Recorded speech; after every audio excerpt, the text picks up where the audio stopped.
91வது சங்கீதத்தை எடுத்துக்கொள்வோம். 91 சங்கீதம் 91 நன்றாய் தெரிந்த மிகவும் பழகின வேத பகுதி.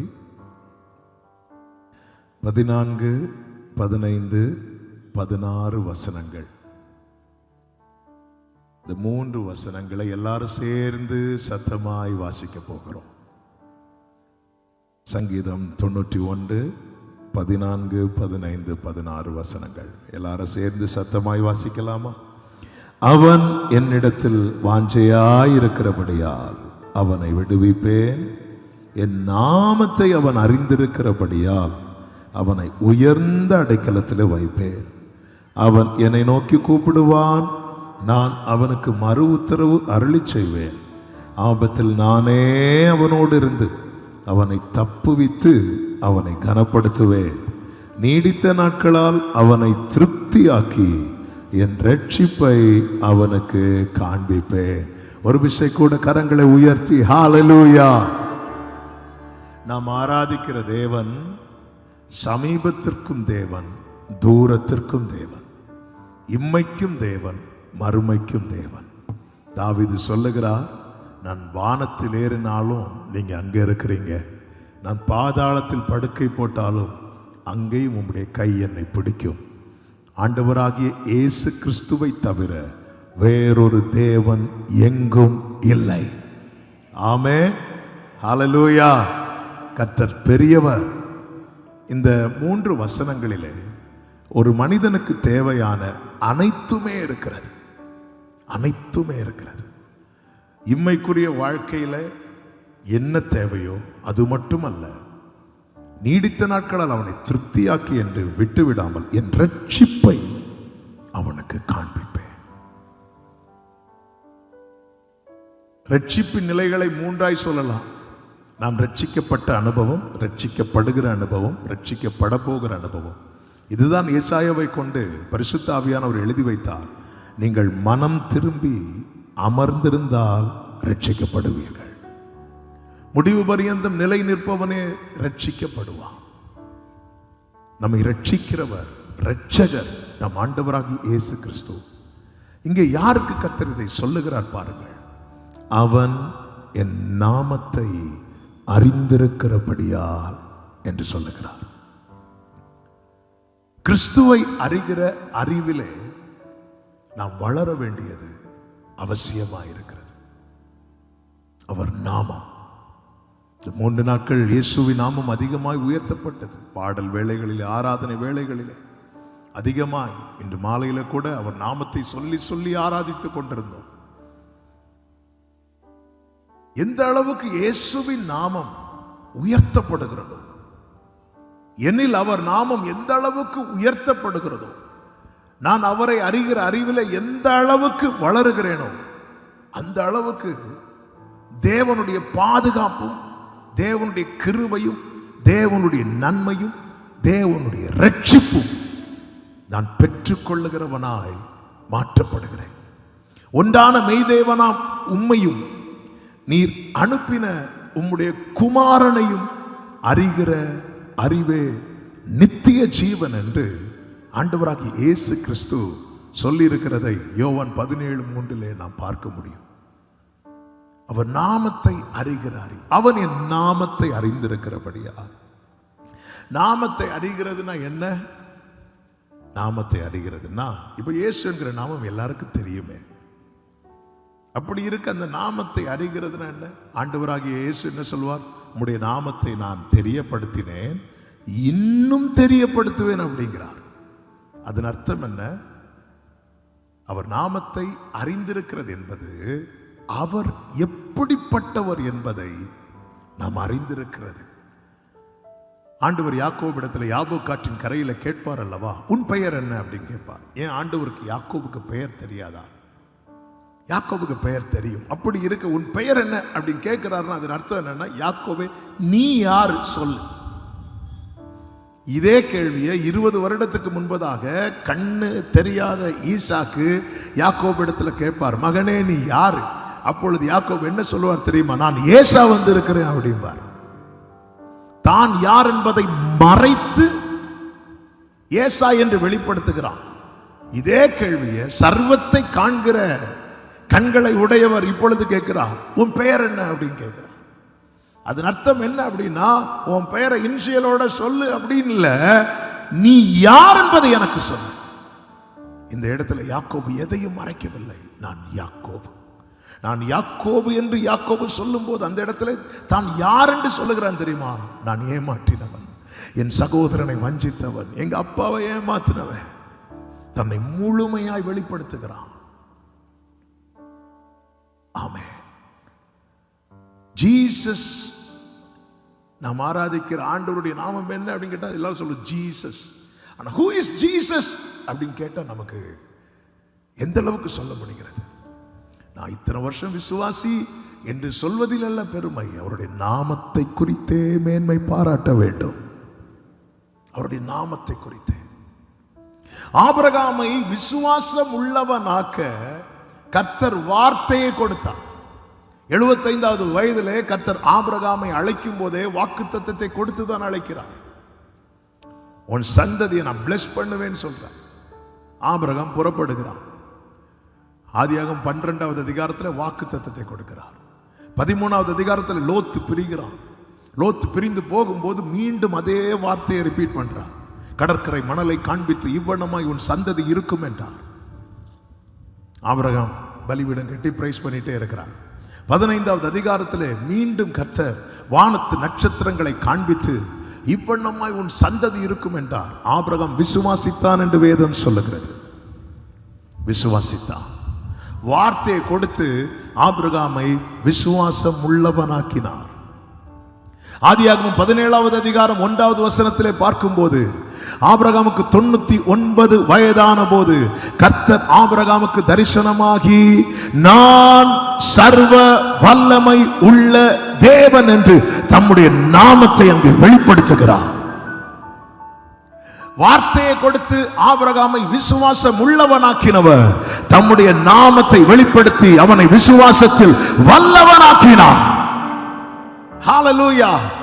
ஆபிரகாமுக்கு 99 வயதான போது நான் சர்வ வல்லமையுள்ள தேவன் என்று அவர் தம்முடைய நாமத்தை இங்கே வெளிப்படுத்த காரணம் என்ன? ஆபிரகாமுக்கு 99 வயதான போது. அதன் அர்த்தம் என்ன? ஆபிரகாமே, இனி உன்னால எதுவுமே செய்ய முடியாது. உன் சரீரம் செத்து போயிருக்கிறது, சாராளின் கற்பம் செத்து போயிருக்கிறது, இனி உன்னால எதுவுமே செய்ய முடியாது. ஆனால் என்னால் எல்லாம் செய்ய முடியும். உனக்கு தான் பலவீனம் வந்துச்சு, உனக்கு தான் வயசாச்சு, எனக்கு வயசால ஆபிரகாமே, எனக்கு பலவீனம் இல்லை. என்னால் செய்யக்கூடாத அதிசயமான காரியம் ஒன்றுமில்லை. செத்து போனதான் சாராளின் கற்பத்தை உயிர்ப்பித்ததே அவர் சொன்ன வார்த்தையே. செத்து போனதான், பாடுங்க, சாராளின் கற்பத்தை உயிர்ப்பித்ததே அவர் சொன்ன வார்த்தையே. குறித்திட்ட காலத்திலே அவர் வார்த்தை நிறைவேறிற்றே. குறித்திட்ட காலத்திலே நம் வாழ்விலும் நல்ல கையை தட்டி ஆமென் சொல்லுவோம். ஆமென், ஆமென். வாக்கு தத்தங்கள் எல்லாம் ஆமென், ஆமென், ஆமென். இயேசு சொன்னதெல்லாம் ஆமென், ஆமென், ஆமென், ஆமென். வாக்கு தத்தங்கள் எல்லாம் ஆமென், ஆமென், ஆமென். இயேசு சொன்னதெல்லாம் ஆமென். நல்ல கரங்களை தட்டி, நல்ல கரங்களை. ஹல்லேலூயா. இந்த இடத்துல ஆபிரகாமுக்கு என்ன தேவை தெரியுமா? அவன் தளரக்கூடாது, அவன் பலப்படணும். ஆபிரகாம் எந்த ஸ்டேட்டுக்கு வந்துட்டார் அப்படின்னா, இஸ்மவேலுக்கு முன்பாக பிழைப்பானாக என்கிற நிலைக்கு வந்துட்டார். அதன் அர்த்தம் என்ன? இனி காத்திருந்து பிரயோஜனம் இல்லை. ஆமென். நாம் ஒரு காரியத்துக்காக கொஞ்ச நாள் காத்திருப்போம். ஒரு கட்டத்தில் இனி இதுக்கு காத்திருந்து பிரயோஜனம் இல்லை நம்ம நினைக்க காரணம் என்ன தெரியுமா? ஒன்று நம்முடைய சூழ்நிலை, ரெண்டு நம்முடைய சரீர நிலைமை.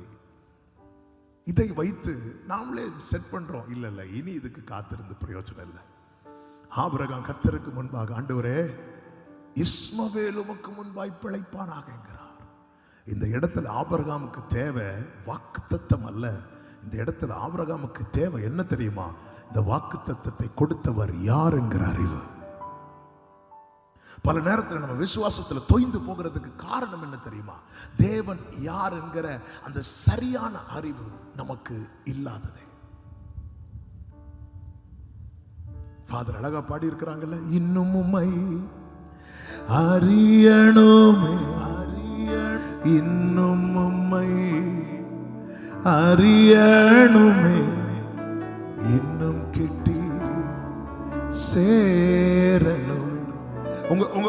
உங்க விசுவாச வாழ்க்கை டவுன் ஆகும் போது, நம்பிக்கை எல்லாம் அற்று போகும் போது, இனி எனக்கு முன்னாடி எந்த ஃபியூச்சரும் இல்லை, அவ்வளவுதான், ஆண்டவர் என்னை மறந்தா, கர்த்தர் என்னை கைவிட்டார், இப்படிதானே சீயோன் சொல்லுகிறார். சீயோனோ கர்த்தர் என்னை கைவிட்டார், ஆண்டவர் என்னை மறந்தார் என்று சொல்லுகிறார். ஆண்டவர் என்ன சொல்லுகிறார்? ஸ்திரீயானவள் தன் கற்பத்தின் பிள்ளைக்கு இறங்காமல் தன் பாலகனை மறப்பாளோ, அவள் மறந்தாலும் நான் உன்னை மறப்பது இல்லை. என் உள்ளங்கைகளில் உன்னை வரைந்திருக்கிறேன். உன் மதில்கள் எல்லாம் எப்பொழுதும் எனக்கு முன்பாக இருக்கிறது. இந்த அறிவு நமக்குள்ளே குறையும் போது நாமும் புலம்ப ஆரம்பிக்கிறோம், ஆண்டவர் என்னை கைவிட்டார், ஆண்டவர் என்னை மறந்தார் என்று. தேவன் யார் என்கிற அந்த வெளிச்சம், அதனாலதான் கர்த்தர் சொல், அவன் என் நாமத்தை அறிந்திருக்கிறபடியால். ஆண்டவருக்கு அதுதான் தேவை, அவரை அறிகிற அறிவு தேவை. சீஷர்களோடு இயேசு இருக்கும் போது ஆண்டவர் கேட்கிறார், ஜனங்கள் என்னை யார் என்று சொல்லுகிறார்கள்? சிலர் உம்மை எரேமியா என்று சொல்றாங்க. எரேமியா வீப்பிங் ப்ராஃபட், தன் தேசத்துக்காக தன் ஜனத்துக்காக கண்ணீர் வடிக்கிறவன். சிலர் உம்மை எரேமியான்னு சொல்றாங்க. அது காரணம் என்ன? எரேமியான்னு சொல்ல காரணம் என்ன? எரேமியாவை ஜீசஸ் பார்க்கறாங்க. ஆமென். சிலர் உம்மை யோவான் ஸ்நானன் சொல்றாங்க. ரீசன் என்ன? யோவான் ஸ்நானன் ஜீசஸ் பார்க்கறாங்க. சிலர் உம்மை எலியான்னு சொல்றாங்க. எலியாவை ஜீசஸ் பார்க்கறாங்க. அப்ப அவங்க ஜீசஸை எப்படி பார்க்கறாங்களோ அப்படி சொல்றாங்க. ஆனா எரேமியான்னு சொல்றவங்களுக்கு அவரை எரேமியாவாக மட்டும்தான் தெரியுது. யோவான் சொல்றவங்களுக்கு அவரை யோவானாக மட்டும்தான் தெரிகிறது. நமக்கும் ஜீசஸ் தெரியும். ஏதோ பாஸ்டர் கொஞ்சம் முன்னாடி சொன்னாங்கல்ல, நாம ஆமே டிசம்பர் ஆனா அவரை கூப்பிட்டு பிறக்க வைக்கிறோம், குட் ஃப்ரைடே ஆனா அவரை சிலுவையில் அறைய வைக்கிறோம், ஈஸ்டர் ரெசரக்ஷன் டே ஆனா அவரை திரும்ப உயிர்த்தெழுந்து போக வச்சு திரும்பி டிசம்பருக்கு கூப்பிடுறோம். இதை தாண்டி ஆண்டவர் கேட்கிற, ஜனங்கள் என்ன யாருன்னு சொல்றாங்க? ஆண்டவர் உங்களை இன்னார்னு சொல்றாங்க. சொந்த ஊரில் உள்ள ஜனங்க அவர் எப்படி சொல்றாங்க தெரியுமா? அவர் தச்சனுடைய குமாரன் அல்லவா அப்படிங்கிறாங்க. இப்ப இயேசு கேட்கிறார், நீங்க என்ன யார் என்று சொல்லுகிறீர்கள்? உடனே பேதுரு சொல்லுகிறார், நீர் உன்னதமான தேவனுடைய குமாரனாகிய கிறிஸ்து. இத கேட்டதும் அவர் சொல்றார், நீ பாக்கியவான் அப்படிங்கிறார். மாம்சமும் இரத்தமும் இதை உனக்கு வெளிப்படுத்தவில்லை, பரலோக என் பிதாவை இதை உனக்கு வெளிப்படுத்தினார். இந்த கல்லின் மேல் என் சபையை கட்டும். எந்த கல்லின் மேல்? கிறிஸ்து யார் என்கிற வெளிப்பாடு மேல என் சபையை கட்டுவேன். பாதாள வாசல்கள் இதை மேற்கொள்ளாது. சபையினுடைய அஸ்திபாரமே கிறிஸ்துவை அறிகிற அறிவு. கிறிஸ்து யார் என்கிற இந்த கல்லின் மேல், இந்த வெளிப்பாடு மேல என் சபையை கட்டுவேன். பேதுரு கல்லு கிடையாது, பேதுரு கல்லு துண்டு, கேபா. ஆமென். தலைக்கல் கிறிஸ்து. இந்த கல்லின் மேல், ஆமென், அஸ்திவாரம் கிறிஸ்து. இந்த கிறிஸ்துவை குறித்த வெளிப்பாடு இதன் மேலதான் சபை இன்னைக்கும் நிற்க காரணம் என்ன? இந்த இடத்திலே ஆமென், தேவனை ஆராதிக்கிற சபைகள் ஆரம்பிக்கப்பட்ட நாட்களிலே எத்தனை எதிர்ப்புகள், எத்தனை போராட்டங்கள். இங்கே மட்டுமல்ல, எல்லா இடங்களிலும் அப்படிதான். அற்பமான ஆரம்பத்தை யார் அசட்டை பண்ணலாம்? செருபாபேலின் கையில் இருக்கிற தூக்கு நூலை கர்த்தருடைய 7 கண்களும் சந்தோஷமாய் பார்த்தது போலதான் தேவ பிள்ளைகள் ஆரம்பித்த அற்பமான ஆரம்பத்தை பரலோகத்தின் தேவன் பார்த்ததுனாலதான் இன்னைக்கு பாதாள வாசல்கள் அதை மேற்கொள்ள முடியாமல் சபைகள் வளர்ந்து பெருக காரணம் என்ன? கிறிஸ்துவாகிய அஸ்திபாரம் இருக்கிறதுனால. ஹல்லேலூயா. இதோ பரலோகத்தின் திறவுகோலை உனக்கு கொடுக்கிறேன் என்கிறார். பூமியிலே நீ கட்டப்படுவது எதுவோ அது பரலோகத்தில் கட்டப்படும். பூமியிலே நீ கட்டவிழ்ப்பது எதுவோ அது பரலோகத்தில் கட்டவிழ்க்கப்படும். இந்த வாக்கியத்தை சீமோன் பேதுரு பெற காரணம் என்ன? இயேசுவை குறித்த அறிவு. அவன் என் நாமத்தை அறிந்திருக்கிறபடியா. ஆமென். யோசேப்பு எகிப்துக்கு கொண்டு போகப்படுகிறார், எகிப்திலே உயர்த்தப்படுகிறார். யோசேப்பு சொப்பனத்துக்கு அர்த்தம் சொல்லி அந்த சொப்பனத்தின்படியே 7 வருஷம் செழிப்பின் காலம். செழிப்பின் காலத்தில் யோசேப்பு நல்ல தானியத்தெல்லாம் களஞ்சியத்தில் சேர்த்து வைக்கிறார். சேர்த்து வைத்து அதன் பிறகு பஞ்சகாலம் ஆரம்பிக்கிறது. பஞ்சம் போக போக கொடியதாக இருக்கிறது. யாக்கோபு தன் குமாரர்கள் 10 பேரை அனுப்புகிறான். எங்கே அனுப்புகிறான் என்றால் எகிப்துக்கு. எகிப்திலே தானியம் உண்டென்று கேள்விப்பட்டு நாம் பிழைத்திருக்கும்படி, சாகாதிருக்கும்படிக்கு நீங்க போய் எகிப்தில் போய் தானியத்தை வாங்கிட்டு வாங்கன்னு சொல்லி யாக்கோபு அனுப்புகிறான். இவங்க போறாங்க. இவங்க போய் வரிசையா நிற்கிறாங்க.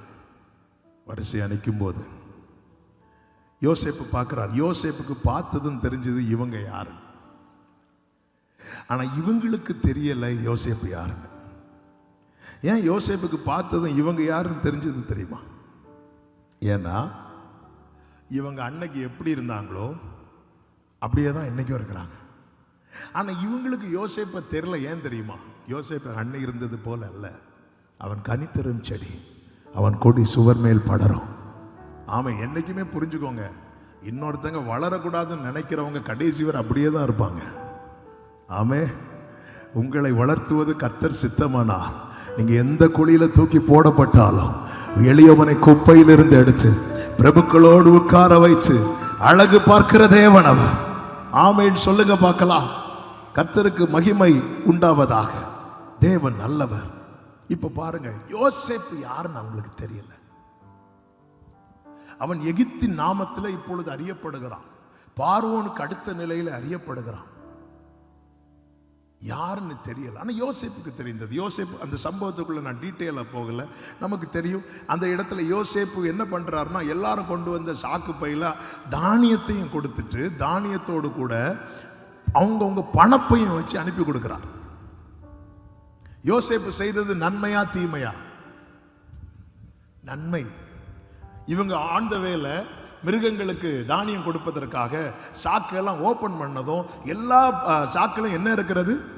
பணப்பை இருக்கிறது. அந்த பணப்பையை பார்த்ததும் இவங்க எல்லாம் புலம்ப ஆரம்பித்தார்கள். என்ன சொல்லுவாங்க தெரியுமா?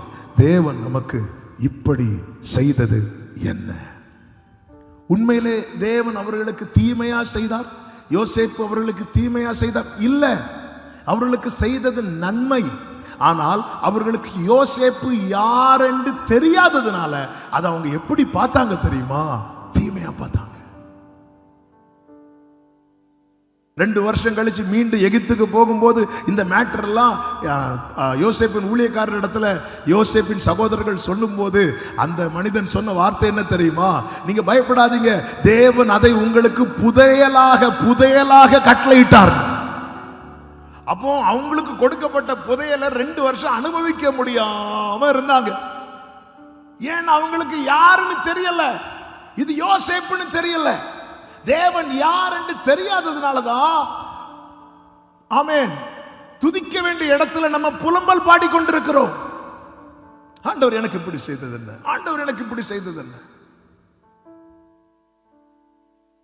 ஹல்லேலூயா. ஆனா இதே சகோதரர்களுக்கு ஒரு நாளிலே யோசேப்பு யாருன்னு தெரிய வரும் பாருங்க.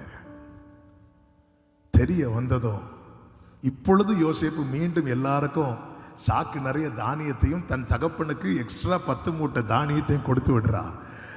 இந்த சகோதரர்கள் நேர போய் யோசேப்பின் இடத்துல யாக்கோபின் இடத்துல போய் யோசேப்பு யார் என்பதை வெளிப்படுத்துறாங்க. யோசேப்பு உயிரோடு இருக்கிறான். அவன் எகிப்து தேசத்துக்கெல்லாம் அதிகாரியா இருக்கிறான். ஆமென். இதே செய்தியை ஃபர்ஸ்ட் டைம் மீட் பண்ணிட்டு போகும்போது சொல்லி இருக்கணும். ஆனா சொல்ல முடியல. ஏன் முடியல அப்படின்னா அவங்களுக்கு யோசேப்பு யாருன்னு தெரியவில்லை. நற்செய்தியை பேசப்பட வேண்டிய வாயில இன்னைக்கு துர்ச்செய்தி வருகிறதற்கு காரணம் என்ன தெரியுமா? தேவன் யார் என்கிற அறிவு நமக்குள்ளே இல்லாததே.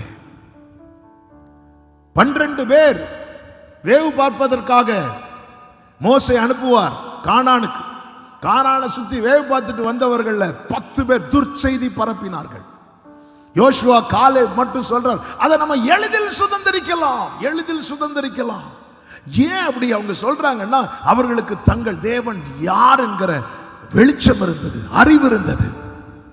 இவங்க எல்லாம் ரத்தத்தால மீட்கப்பட்டவங்க தான், எல்லாரும் ஞான ஸ்நான உடன்படிக்கை பண்ணப்பட்டவர்கள் தான், எல்லாரும் மன்னாவை புசித்தவர்கள் தான், எல்லாரும் மேகத்து கீழே இருந்தவர்கள் தான், எல்லாருக்கும் மோசே தான் பாஸ்டர். ஆனா ஒருத்தங்க வாயில துர்ச்செய்தி வருகிறது, இன்னொருத்தங்க வாயில நற்செய்தி வருகிறது. ரெண்டுக்கும் என்ன வித்தியாசம் அப்படின்னா, ஒருத்தங்களுக்கு கர்த்தரை குறித்த அறிவு குறைவா இருக்கிறது, இன்னொருத்தங்களுக்கு கர்த்தரை குறித்த அறிவு அதிகமா இருக்கிறது. என் வாழ்க்கையில் நான் விசுவாசத்தில் தொய்யும் போது இயேசுவோடு கூட சீஷர்கள் கடல்ல பயணிக்கிறார்கள். இயேசுவோ கப்பலின் பின்னணித்தில் நித்திரையா இருந்தார் என்று வேதம் சொல்லுகிறது. காற்றும் கடலும் கொந்தளிக்கும் போது சீஷர்கள் எல்லாம் இயேசுவை எழுப்பி என்ன சொல்லுவாங்க தெரியுமா? நாங்கள் சாகிறோம், உமக்கு கவலை இல்லையா?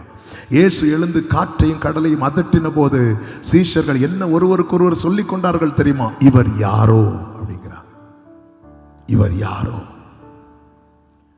ஏன் இந்த இடத்துல நாங்க சாக போறோம், அவ்வளவுதான், இனி எனக்கு வாழ்க்கையே இல்லை, இனி எனக்கு சாவுதான், இப்படி ஒரு எண்ணம் அழைக்கப்பட்ட பிறகும் அர்ப்பணித்த பிறகும் ரட்சிக்கப்பட்ட பிறகும் நமக்குள்ளே வருவதற்கான காரணம் என்ன தெரியுமா? அதற்கான காரணம் சூழ்நிலையில் உண்டான மாற்றம் அல்ல, நம் சரீரத்தில் உண்டான மாற்றம் அல்ல. நாம் தேவனை அறிகிற அறிவிலே இன்னும் குறைவாய் இருக்கிறோம். ஆமென். அவன் என் நாமத்தை அறிந்திருக்கிறபடியா. இந்த பூமியில் எவ்வளவு காலம் இருக்க போறோம் என்று தெரியாது பிரியமான கர்த்தருடைய பிள்ளைகளே. ஆனால் ஒன்றை புரிந்து கொள்ளுங்கள், நல்ல போராட்டத்தை போராடினேன், ஓட்டத்தை முடித்தேன், விசுவாசத்தை காத்துக்கொண்டேன், இது முதல் நீதியின் கிரீடம் எனக்கு வைக்கப்பட்டிருக்கிறது என்று பவுல் இந்த அளவுக்கு ஓட்டத்தை வெற்றியோடு முடிக்க காரணம் என்னவென்றால், பவுல் சொல்லுகிறார், நான் விசுவாசித்திருக்கிறவர் இன்னார் என்பதை அறிந்திருக்கிறேன். ஹல்லேலூயா. பவுலின் ஆரம்பம் எப்படி? இயேசுவை பார்த்து கேட்கிறார், ஆண்டவரே உம்முடைய நாமம் என்ன? நீங்க யாரு? நீங்க யார் என்று ஆரம்பித்த ஓட்டம் எப்படி முடிஞ்சது தெரியுமா? நான் விசுவாசித்திருக்கிறவர் இன்னார் என்பதை அறிந்திருக்கிறேன். நீங்க யார்? இந்த கேள்வி இன்னும் எனக்கு உங்களை சொல்லித்தாங்கப்பா. இன்னும் அறியணும், இன்னும் அறியணும். இன்னைக்கு பெற்றுக்கொள்வதற்காக வருகிற கூட்டத்தாரில் ஒரு ஆளா மட்டும் நம்ம இருக்கக்கூடாது. ஆண்டவர் அது செய்வார், இது செய்வார், அப்படி செய்வார், இப்படி செய்வார். அதை தாண்டி who is Jesus? இயேசுவை அறிகிற அறிவுதான் வாக்குத்தத்தம் பெற்றவனை 99வது வயதிலும் ரோமர் 4 படிக்கும்போது சொல்லப்பட்டிருக்கிறது, அவன் விசுவாசத்தில் பலவீனம் உள்ளவனாய் இருக்கவே இல்லை. அவன் விசுவாசத்தில் வல்லவனானான். வாக்குத்தத்தம் எல்லாருக்கும் தான் அங்க கொடுக்கப்பட்டது, எனக்கும் கொடுக்கப்பட்டிருக்கிறது, உங்களுக்கும் கொடுக்கப்பட்டிருக்கிறது. கானான் என்பது மோசேக்கோ ஆரானுக்கோ யோசுவாவுக்கோ காலேபுக்கோ மட்டும் கொடுக்கப்படவில்லை, எல்லாருக்கும் கொடுக்கப்பட்டது. ஆனால் எல்லாரும் சுதந்திரித்தார்களா என்று கேட்டால் இல்லை. யோசுவா காலேபு சுதந்திரிக்க காரணம் என்ன? அவர்கள் சொன்ன வார்த்தை என்ன தெரியுமா? நாம் அதை எளிதில் சுதந்திரிக்கலாம். பார்த்தீர்களா? அவரை அறிகிற அறிவில் வளரும் போது எட்டாத காரியம் கூட நமக்கு எளிதாய் கிடைக்கும் என்கிற அந்த நம்பிக்கையும் அந்த விசுவாசம் அந்த நிச்சயமும் இதுதான். உம்மை உறுதியாய் பற்றி கொண்ட மனதையுடையவன், உண்மையே நம்பி இருக்கிறபடியா நீர் அவனை பூரண சமாதானத்துடன் காத்துக்கொள்வீர். இங்க இருந்து வெளியூர் போறதுக்கு, சென்னை போறதுக்கு பஸ்ல டிக்கெட் எடுக்கிறோங்க. டிக்கெட் எடுத்துட்டு பஸ்ல ஸ்லீப்பர் பஸ் நேர போய் நம்ம பெர்த்ல படுத்து தூங்குறோம். என்ன நம்பிக்கையில தூங்குறோம் தெரியுமா? இந்த பஸ் கண்டிப்பா எங்க தான் போகும்? சென்னைக்கு போகுங்கிற நம்பிக்கை. அவ்வளோ நம்பிக்கையில எல்லாத்தையும் வச்சுட்டு தூக்குறோம். பஸ்ஸோ ட்ரெயினோ ஃப்ளைட்டோ நமக்கு அவ்வளோ நிச்சயம் இருக்கு. ஏன்னா நம்ம பார்த்து ஏறுறோம். நான் என்கிட்ட டிக்கெட் இருக்குன்னு சொல்லி ஏதாவது பஸ்ஸில் ஏற மாட்டோம். அது எந்த பஸ்ஸுன்னு பார்க்குறோம், டைமை பார்க்குறோம், எவ்வளோ நேரத்தில் போகும்னு பார்க்குறோம். எல்லாம் பார்த்து ஓகே பண்ணி டிக்கெட் எடுத்துட்டு ஏறுறோம். ஆமே, நமக்கு தெரியும் இந்த பஸ்ஸு 8 மணி பஸ்ஸா, 8 மணிக்கு இந்த நேமில் வரும். அதுவும் இப்போ வந்து மொபைலே எல்லா இன்ஃபர்மேஷனும் வந்துடும். இந்த பஸ்ஸு, இந்த நம்பர் எல்லாமே வந்துடும். ட்ரெயின் ஆகட்டும், ஃப்ளைட் ஆகட்டும், எல்லாமே வந்துடும். இந்த ஃப்ளைட் நம்பர், இந்த ட்ரெயின் நம்பர், உங்களுக்கு இந்த கேட்டு, எல்லாமே எல்லாத்தையும் பார்த்துட்டு அவ்வளோ நிச்சயமா ஏறி உட்காந்துருந்து தூங்கிட்டு இருக்கிறோம். ஏன்னா நமக்கு தெரியும் இது கண்டிப்பாக நான் போய் சேர வேண்டிய இடத்துல போய் சேரும் என்று. அது போல தான் அதே இது என் கையில் டிக்கெட் இருக்கு, என் கையில் பாஸ்போர்ட் இருக்குன்னு சொல்லிட்டு சும்மா எங்கேயாவது ஏதாவது ஒரு ஏர்போர்ட்டுக்கு போக முடியுமா? ஏதாவது ஒரு ஃப்ளைட்டில் ஏறி உட்கார முடியுமா? முடியாது. டெர்மினல் என்னன்னு பார்ப்போம், டொமஸ்டிக்கா இன்டர்நேஷனலான்னு பார்ப்போம், எல்லாத்தையும் செக் பண்ணுறோம். தேவன் யார் என்கிற அறிவு அது நமக்குள்ளே பெருக பெருக பெருக இந்த கலங்கி நிற்கிற தண்ணீர் தெளிகிறது போல நமக்கு முன்பாக இருக்கிற எல்லா கலக்கமும் மாறி ஒரு தெளிவு உண்டாகும். ஹல்லேலூயா. இயேசு யார் என்கிற அறிவு இல்லாததுனால இயேசுவுக்கு சீஷரா இருந்த 2 பேர் எம்மாவூருக்கு போகிறார்கள். அவர்கள் கூட இயேசு பயணிக்கும் போது கூட அவர்களுக்கு இயேசு யாருன்னு தெரியல. ஆனா இயேசு கூட பயணிக்கிறார். இது அவருடைய கிருபை. எனக்கு அவரை யாருன்னு தெரியலைனாலும் என் கூட பயணிக்கிறதுக்கு அவர் மனசு வச்சிருக்கிறது பார்த்தீங்களா, இது அவருடைய கிருபை. ஆனா என்ன அப்படின்னா, எனக்கு அவரை யாருன்னு தெரிஞ்சாதான் என் பாதை சரியாகும்.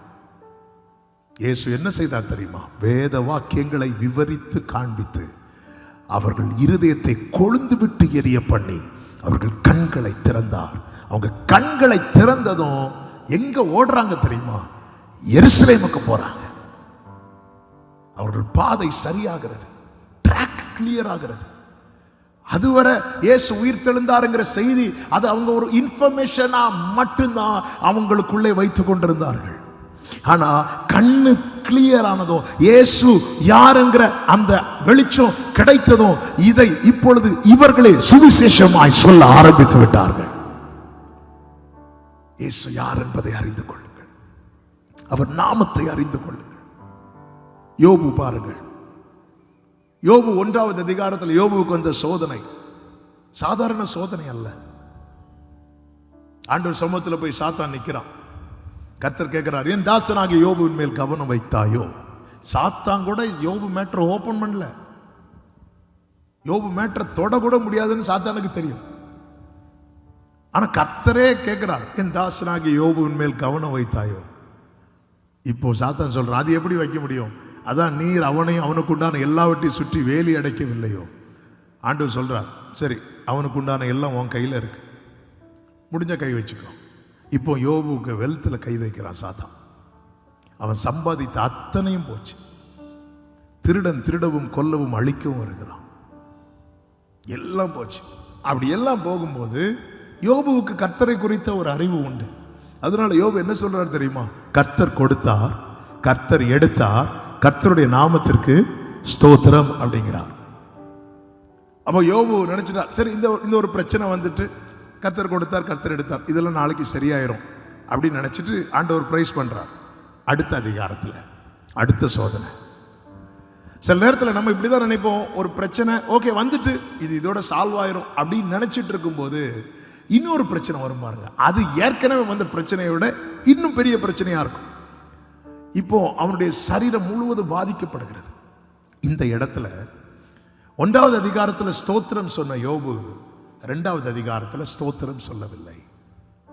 ஆனா உதட்டினால எந்த பாவம் பண்ணல. கர்த்தரிடத்திலிருந்து நன்மையை பெற்ற நாம தீமையை பெற வேண்டாமா அப்படி சொல்லிட்டு அமைதியாயிட்டார். இந்த பிரச்சனை முடியும் முடியும் முடியும் முடியும்னு பார்த்தா பிரச்சனை பெருசாயிட்டே இருக்கிறது. அவனை சிநேகித்தவர்கள் எல்லாம் பகைக்க ஆரம்பித்தார்கள். அவனுக்கு ஆறுதல் சொல்ல வந்த நண்பர்கள் எல்லாம் குற்றப்படுத்த ஆரம்பித்தார்கள். தாங்கக்கூடாத வேதனை பெருக பெருக பெருக 1வது அதிகாரத்தில் ஸ்தோத்திரம் சொன்னவர், 2வது அதிகாரத்தில் அமைதியா இருந்தவர். அதன் பிறகு அவரால் சும்மா இருக்க முடியவில்லை. அவர் பேச ஆரம்பித்தார். அவர் சொல்றார், நான் முன்னாக போனாலும் அவர் இல்லை அப்படிங்கிறார். நான் பின்னாக பார்த்தாலும் அவர் இல்லை. இடதுபுறத்தில் கிரியை செய்து நான் அவரை காணேன், வலதுபுறத்தில் கிரியை செய்து நான் அவரை காணாதபடிக்கு ஒளித்திருக்கிறார். இல்லை, அவர் இல்லை. இந்த அளவுக்கு அவர் புலம்புவதற்கான காரணம் என்ன அப்படின்னா, ஆண்டவரை குறித்த அறிவு அவருக்கு கொஞ்சம் தான் இருந்துச்சு. அதை தாண்டி அவருக்கு போக முடியல. அதாவது தேவனை குறித்த எனக்குள்ளே இருக்கிற அறிவு இருக்குல்ல, அதுக்கு ஏற்ற பிரச்சனை வரும்போது நான் ஸ்தோத்திரம் சொல்ல முடியும் எனக்கு. ஆனா அதை தாண்டின பிரச்சனை வரும்போது என்னால என்ன சொல்ல முடியாது? ஸ்தோத்திரம் சொல்ல முடியாது. ஒரு பிரச்சனையில ஸ்தோத்திரம் சொல்ல நம்ம இன்னொரு பிரச்சனையில ஏன் ஸ்தோத்திரம் சொல்ல முடியல தெரியுமா? அவ்வளவுதான் தேவனை குறித்த அறிவு நமக்கு இருக்கிறது. எல்லாவற்றையும் ஆண்டவர் கவனிக்கிறார், கேட்கிறார். எல்லாரும் பேசி முடிக்கிறாங்க, யோபு பேசி முடிக்கிறான். இதெல்லாம் பேசி முடிச்சதுக்கு அப்புறம் கர்த்தர் பேச ஆரம்பிக்கிறார். கடைசி 3 அதிகாரங்களில் நீங்க கவனிச்சீங்கன்னா தெரியும், ஆண்டவர் பேசுவார் பாருங்க. ஆண்டவர் பேசும்போது என்ன சொல்லி பேசி இருக்கணும் தெரியுமா? உன்னை நான் வாளாக்காமல் தலையாக்குவேன், உன்னை நான் கீழாக்காமல் மேலாக்குவேன். அப்படி பேசினாரா? இல்ல. யோபுவே, நீ இழந்த எல்லாவற்றையும் நான் உனக்கு 2 தனையா தருவேன் பேசினாரா? இல்ல. உன் துக்கம் சந்தோஷமாய் மாறும் பேசினாரா? இல்ல. ஆனா இந்த இடத்துல நம்ம இப்படிப்பட்ட வார்த்தைகளை தானே கேட்க விரும்புவோம். கர்த்தர் இப்படிப்பட்ட வார்த்தைகள் ஒன்று கூட யோபுவின் இடத்தில் பேசாமல் மாறாக எதை வெளிப்படுத்தி கொண்டிருந்தார் தெரியுமா? தாம் யார் என்பதை வெளிப்படுத்தி கொண்டிருந்தார். ஹalleluya, ஹalleluya. அவர் மழை பெய்ய வைக்கிற காரியத்தை பேச ஆரம்பித்தார். சமுத்திரம் பிரவாகித்து வரும்போது அதற்கு கதவு போட்டு அடைத்தவர் யார் என்று பேச ஆரம்பித்தார். கூப்பிடும் காக்கை குஞ்சுக்கு ஆகாரத்தை சகோதரித்து கொடுத்தவர் யார் என்று பேச ஆரம்பித்தார். நட்சத்திரங்களுக்கு படைத்ததை குறித்து பேச ஆரம்பித்தார். சர்வத்தையும் அவர் அஸ்திவாரம் போட்டதையும், அவர் எல்லாவற்றையும் சிருஷ்டித்ததையும், அவர் எல்லாவற்றையும் ஆளுகிறதையும் யோபுவுக்கு வெளிப்படுத்த அதுவரைக்கும் நான் அவரை காணேன். ஏன் ஆண்டவர் இப்படி செய்தாருன்னு எனக்கு தெரியல. அவர் எனக்கு முன்னாக வந்து நின்று நான் கேட்கிற காரியத்துக்கு உத்தரவு சொன்னாலும் நான் அவரை நம்பேன் என்று சொல்லிக் கொண்டிருந்த யோபு இப்பொழுது சொல்லுகிறார், தேவரீர் சகலத்தையும் செய்ய வல்லவர், நீர் செய்ய நினைத்தது தடைபடாது. ஹalleluya. இந்த வெளிச்சம் வந்ததும் யோபு 42:5 யோபு சொல்றாரு, என் காதினால் உம்மை குறித்து கேள்விப்பட்டு இப்பொழுதோ என் கண்கள் உம்மை காண்கிறது. ஹalleluya. தேவன் யார்? அவருடைய நாமத்தை அறிகிற அறிவு நன்றாய் கவனியுங்கள். நம்முடைய வாழ்க்கையில எந்த புயல் அடித்தாலும் அதிலே நம்முடைய கண்கள் அவரை காணும், நம்முடைய உள்ளம் அவரை உணரும். நமக்கு தெரியும் ஆண்டவர் இதுக்கு பின்னாக ஒரு நோக்கத்தை வைத்திருக்கிறார். எனவே பாத்தீங்கன்னா தெரியும், இந்த வெளிச்சம் வந்ததும் யோபு அவருக்காக ஜெபம் பண்ண கூட மாட்டார். ஏன்னா அவருக்கு தெரியும் இதுக்கு பின்னாக கர்த்தர் எனக்கு ஒரு நன்மையை வைத்திருக்கிறார். எனவே அவர் இப்ப யாருக்காக ஜெபம் பண்ண ஆரம்பிச்சிட்டார் தெரியுமா? நண்பர்களுக்காக ஜெபம் பண்ண ஆரம்பிச்சிட்டார். ஏன்னா அவருக்கு அந்த வெளிச்சம் வந்துட்டுல.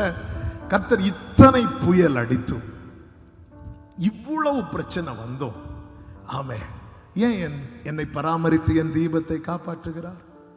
யோபுவின் சாட்சி என்ன? நீர் எனக்கு தயை செய்ததும், நீர் எனக்கு ஜீவனை தந்ததும் அல்லாமல் தயை பாராட்டினீர், உம்முடைய பராமரிப்பு நாவையை காப்பாற்றினது. ஒவ்வொரு இயரெண்டுல எல்லாரும் குடும்பமா சாட்சி சொல்லும் போது யோபுடைய சாட்சி எதுவா இருக்கும் தெரியுமா? உயிரோடு இருக்கிற இதுதான் சாட்சியா இருக்கும். ஆமென். இதுக்கு மேல எந்த சாட்சியும் கிடையாது. இப்பதான் யோபு பார்க்கிறார், ஏன் இவ்வளவு இழந்த பிறகும் என் மனைவியே சொல்றா தேவனை தூஷித்து ஜீவனை விடும். என் மனைவியே சொன்னதுக்கு அப்புறமும் கர்த்தர் ஏன் என்ன பராமரிக்கிறார்? இத்தனை இழப்புகள், இத்தனை நஷ்டங்கள் எல்லாம் வந்த பிறகும் இன்னும் இந்த தீபம் அணையாமல் கர்த்தர் காக்க காரணம் என்ன? எனக்கு தெரியும். அநேக இக்கட்டுகளையும் ஆபத்துகளையும் காணும்படி செய்த என்னை நீர் திரும்ப உயிர்ப்பித்து என் மேன்மையை பெருக பண்ணி என்னை மறுபடியும் தேற்றி நம்புறவங்க மட்டும் நல்ல கரங்களை சட்டி ஆமென் என்று சொல்லுங்க பார்க்கலாம். எல் ஷடாய் சர்வ வல்லவரே, எல்லாம் செய்பவரே, இல்லாதவைகளை இருக்கின்றதா வரவழைப்பவரே. எல் ஷடாய், எல் ஷடாய் சர்வவல்லவரே, எல்லாம் செய்பவரே, இல்லாதவைகளை இருக்கின்றதா வரவழைப்பவரே. கைகளை உயர்த்தி சொல்லுவோமா? ஆபீரகாமுக்கு செய்தவர் எனக்கும் செய்ய வல்லவர். ஆபீரகாமுக்கு எனக்கும் செய்ய வல்லவர். ஆமென், ஆமென், ஆமென். ஹalleluya, ஹalleluya. நம்முடைய வாழ்க்கையில நம்பிக்கை எல்லாம் அற்று போகும்போது ஆண்டவர்கிட்ட இதுதாங்க ஜெபமா வைக்கணும். நம்ம அந்த இடத்துல தேடுகிற வார்த்தையை, ஆண்டவரே ஏதாவது சொல்ல மாட்டாரா, உனக்கு அப்படி செய்வேன் இப்படி செய்வேன். நானும் தான் அதை தேடுவேன், எல்லாரும் தான் அதை தேடுறோம். ஆனா அதெல்லாம் அந்த நேரத்துக்கு தான் நம்மை பலப்படுத்துகிறது. ஆனா இப்படி ஒரு உறுதியான, இப்படி ஒரு நம்பிக்கையான, யோபுவுக்கு எல்லாம் ரெண்டத்தனையா கிடைத்த பிறகல்ல தேவனை மகிமைப்படுத்தினது. அந்த வெளிச்சம் வந்ததுமே பிரைஸ் பண்ண ஆரம்பிச்சிட்டான். தேவரின் சகலத்தையும் செய்ய வல்லவர் என்று யோபு சொல்லும் போது கையில ஒரு ஓட்டு துண்டை வச்சு சொரிஞ்சிட்டு தான் இருக்கிறார். நிந்தை, அவமானம், பரியாசங்கள், தனிமை, வேதனை, இது நடுவில் தான் இருக்கிறார். இப்போ அவருக்கு என்ன கிடைச்சிருக்குன்னா கர்த்தர் யார் என்கிற அறிவு. தேவனை ஆராதிக்கிற, இந்த சத்தத்தை கேட்கிற அன்பு சகோதர சகோதரி, அவரை அறிந்து கொள்ளுங்கள். உன் தேவன் யார் என்பதை நீ அறிந்து கொள். அறிந்து கொள்ள என்ன செய்ய வேண்டும்? அருகில் வரணும், அருகில் வரணும். பக்கத்தில் நம் தேவனோடு நெருங்கும்படியாய், பக்கத்தில் வரும்படியாய் நமக்கு கொடுக்கப்பட்ட ஒரு உன்னதமான படைப்பு தான் கர்த்தருடைய பரிசுத்த வேதாகமம். பிலிப்பு நாத்தான் வேலை கண்டு இயேசுவை குறித்து சொல்லும் போது என்ன சொல்லுவான் தெரியுமா? வேத புத்தகத்திலே எழுதி இருக்கிறவரை கண்டேன் என்று. வெளிப்படுத்தின விசேஷத்தில் தேவனுடைய நாமம் என்ன என்று கொடுக்கப்பட்டிருக்கிறது தெரியுமா? அவருடைய நாமம் தேவனுடைய வார்த்தைகள் என்பது. ஆதியிலே வார்த்தை இருந்தது, அந்த வார்த்தை தேவனிடத்தில் இருந்தது, அந்த வார்த்தை தேவனாயிருந்தது. அந்த வார்த்தை மாம்சமாகி இந்த பூமியில இறங்கி வந்தார். அவர்தான் நாம் ஆராதிக்கிற நம் ஆண்டவராகிய இயேசு கிறிஸ்து. எனவேதான் இயேசுவின் பிறப்பை குறித்து மத்தேயு எழுதுகிறார், இயேசு பிறந்தார் என்று. சாஸ்திரிகள் வந்து கேட்கிறாங்க, யூதருக்கு ராஜாவாக பிறந்திருக்கிறவர் எங்கே என்று கேட்டார்கள். லூக்கா எழுதுகிறார், இயேசு பிறந்தார் என்று. தூதர்கள் பாடுகிறார்கள், ஆமா, இன்று கர்த்தராகிய கிறிஸ்து என்னும் இரட்சகர் உங்களுக்கு தாவீதின் ஊரிலே பிறந்திருக்கிறார். அவருடைய பிறப்பின் செய்தி மத்தேயு சுவிசேஷத்திலும் லூக்கா சுவிசேஷத்திலும் இன்னும் அதிகமாய் கொடுக்கப்பட்டிருக்கிறதை பார்க்க முடியும். ஆனால் இயேசுவின் மார்பில் சாய்ந்து கொண்டிருந்த யோவானை கொண்டு ஆவியானவர் அவருடைய பிறப்பின் செய்தியை ஒரே லைன்ல முடிச்சிட்டார். என்ன எழுதினார் தெரியுமா? யோவான் 1:11, அவர் தமக்கு சொந்தமானதிலே வந்தார். சரித்திரம் அறிந்தவர்கள் சொல்லுவார்கள், இயேசு 2000 ஆண்டுகளுக்கு முன்பதாக பிறந்தார் என்று. ஆனால் அவரோடு பழகுகிறவன் சொல்றான், அவர் 2000 ஆண்டுகளுக்கு முன்பாக பிறந்தார் என்பதிலும் உண்மை என்ன தெரியுமா? அவர் 2000 ஆண்டுகளுக்கு முன்பாக வந்தார் என்பது உண்மை. அவர் வந்தார் என்றால் இதற்கு முன்னாக இருந்தார் என்ற அர்த்தம். எங்க இருந்தார்? ஆதியிலே வார்த்தை இருந்தது, அந்த வார்த்தை தேவனிடத்தில் இருந்தது, அந்த வார்த்தை தேவனாய் இருந்தது, அந்த வார்த்தை மாம்சமாகி இந்த பூமியில இறங்கி வந்தார். உலகம் சொல்லும் இயேசுவுக்கு வயசு 2025 என்று. ஆனால் தேவனை அறிந்தவர்கள் சொல்லுவார்கள், அவர் ஆதியும் அந்தமுமானவர், அவர் அல்பாவும் ஒமேகாவுமானவர், அவர் முந்தினவரும் பிந்தினவருமானவர். மரித்தேன் ஆனாலும் இதோ சதா காலங்களிலும் உயிரோடு இருக்கிறேன் என்றவர். ஹalleluya, அவர் பெரியவர், நீ பெரியவர், அற்புதங்கள் செய்பவர், உம்மை போல யாரும் இல்லை, உம்மை போல யாரும் இல்லை. ஒவ்வொரு காலகட்டத்தில் தாம் யார் என்பதை தம்முடையவர்களுக்கு ஆண்டவர் வெளிப்படுத்திக் கொண்டே இருந்தார். இப்பொழுது மோசே முச்செடியில கர்த்தர் எழுந்தருளுகிறார். அதற்கு முன்பாக மோசே நிற்கிறார். ஆண்டவர் சொன்னார், நான் இருக்கிறவராகவே இருக்கிறேன். சொல்லிவிட்டு சொல்லுகிறார், ஆபிரகாம், ஈசாக்கு, யாக்கோபு என்பவர்களுடைய தேவன், நான் இருக்கிறவராகவே இருக்கிறேன். மோசே, நான் ஆபிரகாமின் தேவன். நான் ஆபிரகாமோடு இருந்தேன். ஆபிரகாம் இன்னைக்கு இல்லை, நான் இருக்கிறேன். நான் ஈசாக்கோடு இருந்தேன், ஈசாக்கு இன்னைக்கு இல்லை, நான் இருக்கிறேன். நான் யாக்கோபோடு இருந்தேன், யாக்கோபு இன்னைக்கு இல்லை, நான் இருக்கிறேன். உங்கள் முற்பிதாக்கள் இருந்தார்கள், ஆனா இன்னைக்கு இல்லை. ஆனால் நான் உங்கள் முற்பிதாக்களோடு இருந்தேன், உங்களோடும் இருக்கிறேன். உங்கள் தலைமுறைகளோடும் உலகத்தின் முடிவு பரியந்தம் சகல நாட்களிலும் நான் இருக்கிறவராகவே. ஹல்லேலூயா! எத்தனை பேர் சொல்வீங்க, நேற்றும் இன்றும் என்றும் மாறாதவரை நான் தெய்வமாய் கொண்டிருக்கிறேன்? அப்படி சொல்றவங்க நல்ல கைகளை தட்டி ஆமென். கர்த்தர் தம்முடைய நாமத்தை வெளிப்படுத்துகிறார். நான் இருக்கிறவராகவே இருக்கிறேன். இப்பொழுது மோசே ஜனங்களிடத்தில் போய் சொல்லுகிறார். ஜனங்கள் எல்லாரும் அடையாளங்கள் எல்லாம் கண்டு நாமையாவாய் கொண்டு சொன்ன வார்த்தை என்ன தெரியுமா? உம்முடைய தேவன் என் தேவன்.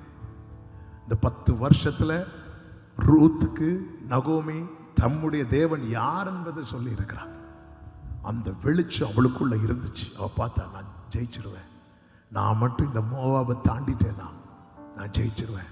நான் மட்டும் பெத்லெகேமுக்குள்ள போயிட்டேன்னா நான் வாழ்ந்துருவேன். என் ஆண்டவரை குறித்த அறிவு.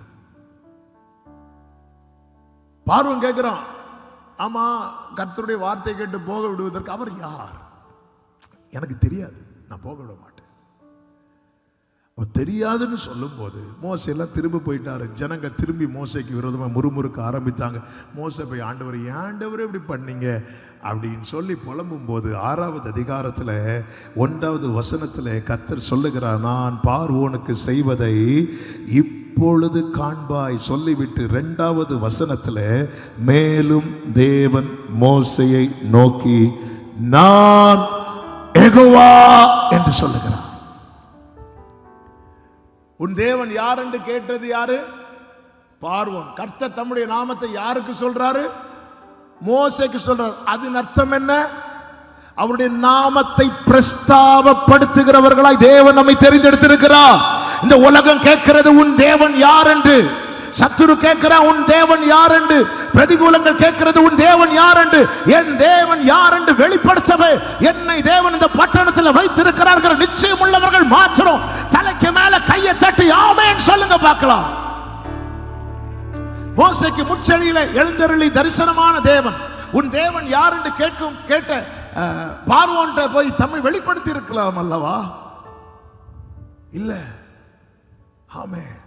ஆண்டவருடைய விசேஷத்தை பாருங்க. பாபிலோன்ல தேவன் யார் என்று வெளிப்படுத்த கர்த்தர் தானியேலை வைத்திருந்தார். ஆமென். உங்க குடும்பத்தில் ஒருவேளை நீங்க மட்டும் ரட்சிக்கப்பட்டிருக்கலாம். உங்க குடும்பத்தின் ரட்சிப்பு சமீபமா இருக்கணும்னா அன்பு சகோதர சகோதரி, உன் மூலமாய் உன் தேவன் யார் என்பதை வெளிப்பட வேண்டும். ஆமென் சொல்லுங்க பார்க்கலாம். நான் சொல்லுகிற செய்தியை நன்றாய் கவனமாக கேளுங்க. நேரம் அதிகம் போகிறது. ஆமென். சொல்ல வேண்டிய பாயிண்ட் மட்டும் சொல்லி நான் ஜெபிக்க விரும்புகிறேன். பார்வோன் கேட்கிறான், who is your God? உன் ஆண்டவர் யார்? எனக்குலாம் தெரியாதுப்பா. இப்ப மோசே ஆண்டவர் சமூகத்தில் வந்து நிற்கிறான். கர்த்தர் மோசேக்கு தாம் யார் என்பதை காண்பிக்கிறார்.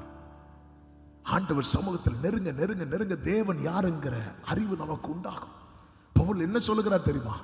எங்களை எல்லா இடங்களில் வெட்டி சிறக்க பண்ணி அவரை அறிகிற, கிறிஸ்துவை அறிகிற அறிவின் வாசனையை வெளிப்படுத்துகிற தேவனுக்கு ஸ்தோத்திரம். எல்லா இடத்திலையும் ஜெயிக்கணும்னா கிறிஸ்துவை அறிகிற அறிவின் வாசனை என்னிலிருந்து வெளிப்பட வேண்டும். எல்லா வீட்டில் ஸ்ப்ரே அடிக்கிறவங்க உண்டு, பவுடர் போடுறவங்க உண்டு. ரூமுக்குள்ள இருந்து ஸ்ப்ரே அடிச்சுட்டு வெளியே வரும்போது வெளியே இருக்கிறவங்களுக்கு அந்த வாசனை வரும்ல, அது போலதான் நம்முடைய அந்தரங்கத்துல ஆண்டவரை அறிகிற அறிவில் நாம் வளரும் போது நம்ம வெளியே வர வர வர நம்ம சுற்றிலும் இருக்கிறவர்களுக்கு அந்த வாசனை வெளிப்பட்டு கொண்டே இருக்கும். உன் தேவன் பெரியவர். கொஞ்சம் யோசித்து பாருங்க, இதை இமேஜின் பண்ணி பாருங்க. விசுவாச கண்களில் பார்க்க ஆரம்பித்து விடுங்கள். என்னை காண்கிறவர்கள் கிறிஸ்துவை காணும் நாட்கள் சமீபமாய் வருகிறது. ஆமென். வேதத்தில் ஒரு தீர்க்க தரிசன வார்த்தை உண்டு. ஒரு யூதனுடைய வஸ்திர தொங்கலை 10 பேர் பிடித்து கொண்டு சொல்வார்களா, உங்க கூட மட்டும் கர்த்தர் இருக்கிறார், நாங்களும் வருகிறோம் என்று. அப்படி இந்த பட்டணத்திலே நடக்கும் நாட்கள் சமீபமாய் வருவதாக இயேசுவின் நாமத்திலே. அதற்காக சபையே நீ செய்ய வேண்டிய காரியம் என்ன தெரியுமா? என்ன காரியம் செய்யணும்? இதே மாதிரி இன்னும் பல கன்வென்ஷன் வைக்கணுமா? சந்தோஷம் வையுங்கள். அதையும் தாண்டின ஒரு காரியம் இருக்கிறது. அப்பா சமூகத்தில் போங்க, அப்பா யார் என்பதை அறிந்து கொள்ளுங்கள். ஆமா, இந்த மோசே கிட்ட போய் பேசுறதுக்கு அவர் நேரா பார்வோன்ட்டு பேசியிருக்கலாம்ல, பார்வோன்ட்டு பேசியிருக்கலாம்ல. உயிர்த்தெழுந்த கிறிஸ்து அண்ணா, காய்பா, ஏரோது, பிலாத்து இவங்க கிட்ட போய் தம்மை காண்பித்திருந்தா சுவிசேஷம் எவ்வளவு சிம்பிளா இருக்கும் தெரியுமா? ஆனா இவங்க கிட்ட காட்டல. தெரிந்தெடுக்கப்பட்ட பேதுரு கிட்ட காண்பித்தார், யோவான்கிட்ட காண்பித்தார், யாக்கோபிட்ட காண்பித்தார்.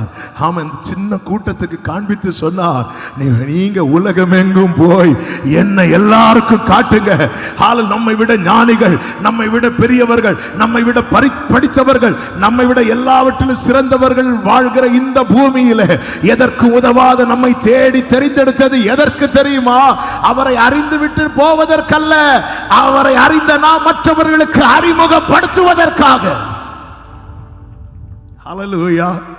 யாரும் அறியாத என்னை நன்றாய் அறிந்து தேடி வந்த நல்ல நேசரே. எதற்காக இங்க தேடி வந்தார்? தூக்கி எறியப்பட்ட என்னை வேண்டும் என்று சொல்லி சேர்த்து கொண்ட. இதெல்லாம் எதற்காக?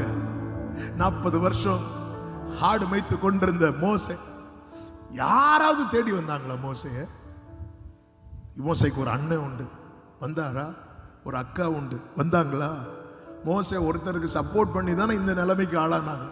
ஹெல்ப் பண்ண பார்ட்டி வந்தாங்க, ஒருத்தரும் வரல. ஆனா கர்த்தர் வந்தார். மோசே இருக்கிற இடம் முட்செடி. கர்த்தர் வந்தார். மோசே அப்படிங்கிறார். அவர் வெயிட் பண்ணிட்டே இருக்கிறார் முட்செடியில. தேடி வந்து தெரிந்தெடுத்தது எதற்கு தெரியுமா? மோசே, நாளைக்கு உனக்கு முன்னாக ஒரு பெரிய சவால் வரப்போகிறது. என்ன? பார்வோன் கேட்க போறான், உலகம் கேட்க போகுது, உன்னை சூழ்ந்திருக்கிறவங்க கேட்க போறாங்க, உன் தேவன் யார்? அப்படி கேட்கும் போது நீ சொல்லணும், நான் உன்னை நிறுத்தி என்னை வெளிப்படுத்த போகிறேன். விரும்புறவங்க மட்டும் வலது கரத்தை உயர்த்தி, அப்பா ஆமென், என் மூலமாய் நீர் அறியப்படணும், என் மூலமாய் உங்க நாமம் உயரணும், இன்று மேன்மை அடையணும். பாடுவேன் பாடுவோம் அல்லேலூயா. ஓ உங்க நாமம் உயரணும், இன்று மேன்மை அடையணும். பாடுவேன் பாடுவோம் அல்லேலூயா. கைகளை செய்து ஹல்லேலூயா ஹல்லேலூயா ஹல்லேலூயா ஹல்லேலூயா. worship பண்ணுங்க, worship பண்ணுங்க, worship பண்ணுங்க. ஹல்லேலூயா யாவே ஹல்லேலூயா யாவே ஹல்லேலூயா. இயேசுவே இயேசுவே உன் நாமமே உயரணும். அல்லேலூயா. இயேசுவே உன் நாமமே பெருகணும். அல்லேலூயா. உம் உங்க நாமம் இன்று மேன்மை பாடுவோம். எனவேதான் கொலோசியருக்கு எழுதும் போது ஆவியானவர் பவுலை கொண்டு எழுதுகிறார், நீங்கள் எதை செய்தாலும் அது மனுஷருக்கென்று செய்யாமல் கர்த்தருக்கென்றே மனப்பூர்வமாய். கலாத்தியருக்கு எழுதும் போது கலாத்தியர் 1:24 பவுல் என்ன சொல்லுகிறார் தெரியுமா? என்னை பற்றி தேவனை மகிமைப்படுத்தினார்கள். என்னை பற்றி தேவனை மகிமைப்படுத்தினார்கள். இதற்காக தான் நம்மை வைத்திருக்கிறார். இத்தனை புயல், இத்தனை பிரச்சனைகள் நம்முடைய வாழ்க்கையில் வந்தும் இன்னும் இந்த தீபம் ஏன் அணையவில்லை? மோசே பிறக்கும் போது, பிறக்கிறதுக்கு முன்னாடியே பிரச்சனை. ஆரோன் பிறக்கும் போது பிரச்சனை இல்லை, மிரியாம் பிறக்கும் போது பிரச்சனை இல்லை. மோசே பிறக்கிறதுக்கு முன்னாடியே பார்வோன் சட்டம் போடுகிறான். என்ன சட்டம் தெரியுமா? பிறக்கிற குழந்தையெல்லாம் நைல் நதியில போடணும். அதையும் தாண்டி மோசே பிறக்கிறார். 3 மாசம் தாயாரால 3 மாசம் மட்டும்தான் வைத்து பாதுகாக்க முடிந்தது. 3 மாசத்திலே தாயார் ஒரு முடிவு எழுதுறாங்க, குடும்பம் ஒரு முடிவு எழுதுது. இதுக்கு மேல இந்த மோசை வைக்க முடியாது. நாணல் பெட்டி செய்து அதற்குள்ளே வைத்து நைல் நதியில தூக்கி போடுறாங்க. நைல் நதியிலிருந்து மோசே யார் கையில மாட்டுறாருன்னா பார்வோன் குமாரத்தி கையில மாட்டுறாங்க. மோசே பிறக்கிறது முன்னாடி இருந்தே மோசேக்கு விரிக்கப்பட்டதெல்லாம் மரண வலைகள், வைக்கப்பட்டதெல்லாம் மரண கண்ணிகள்.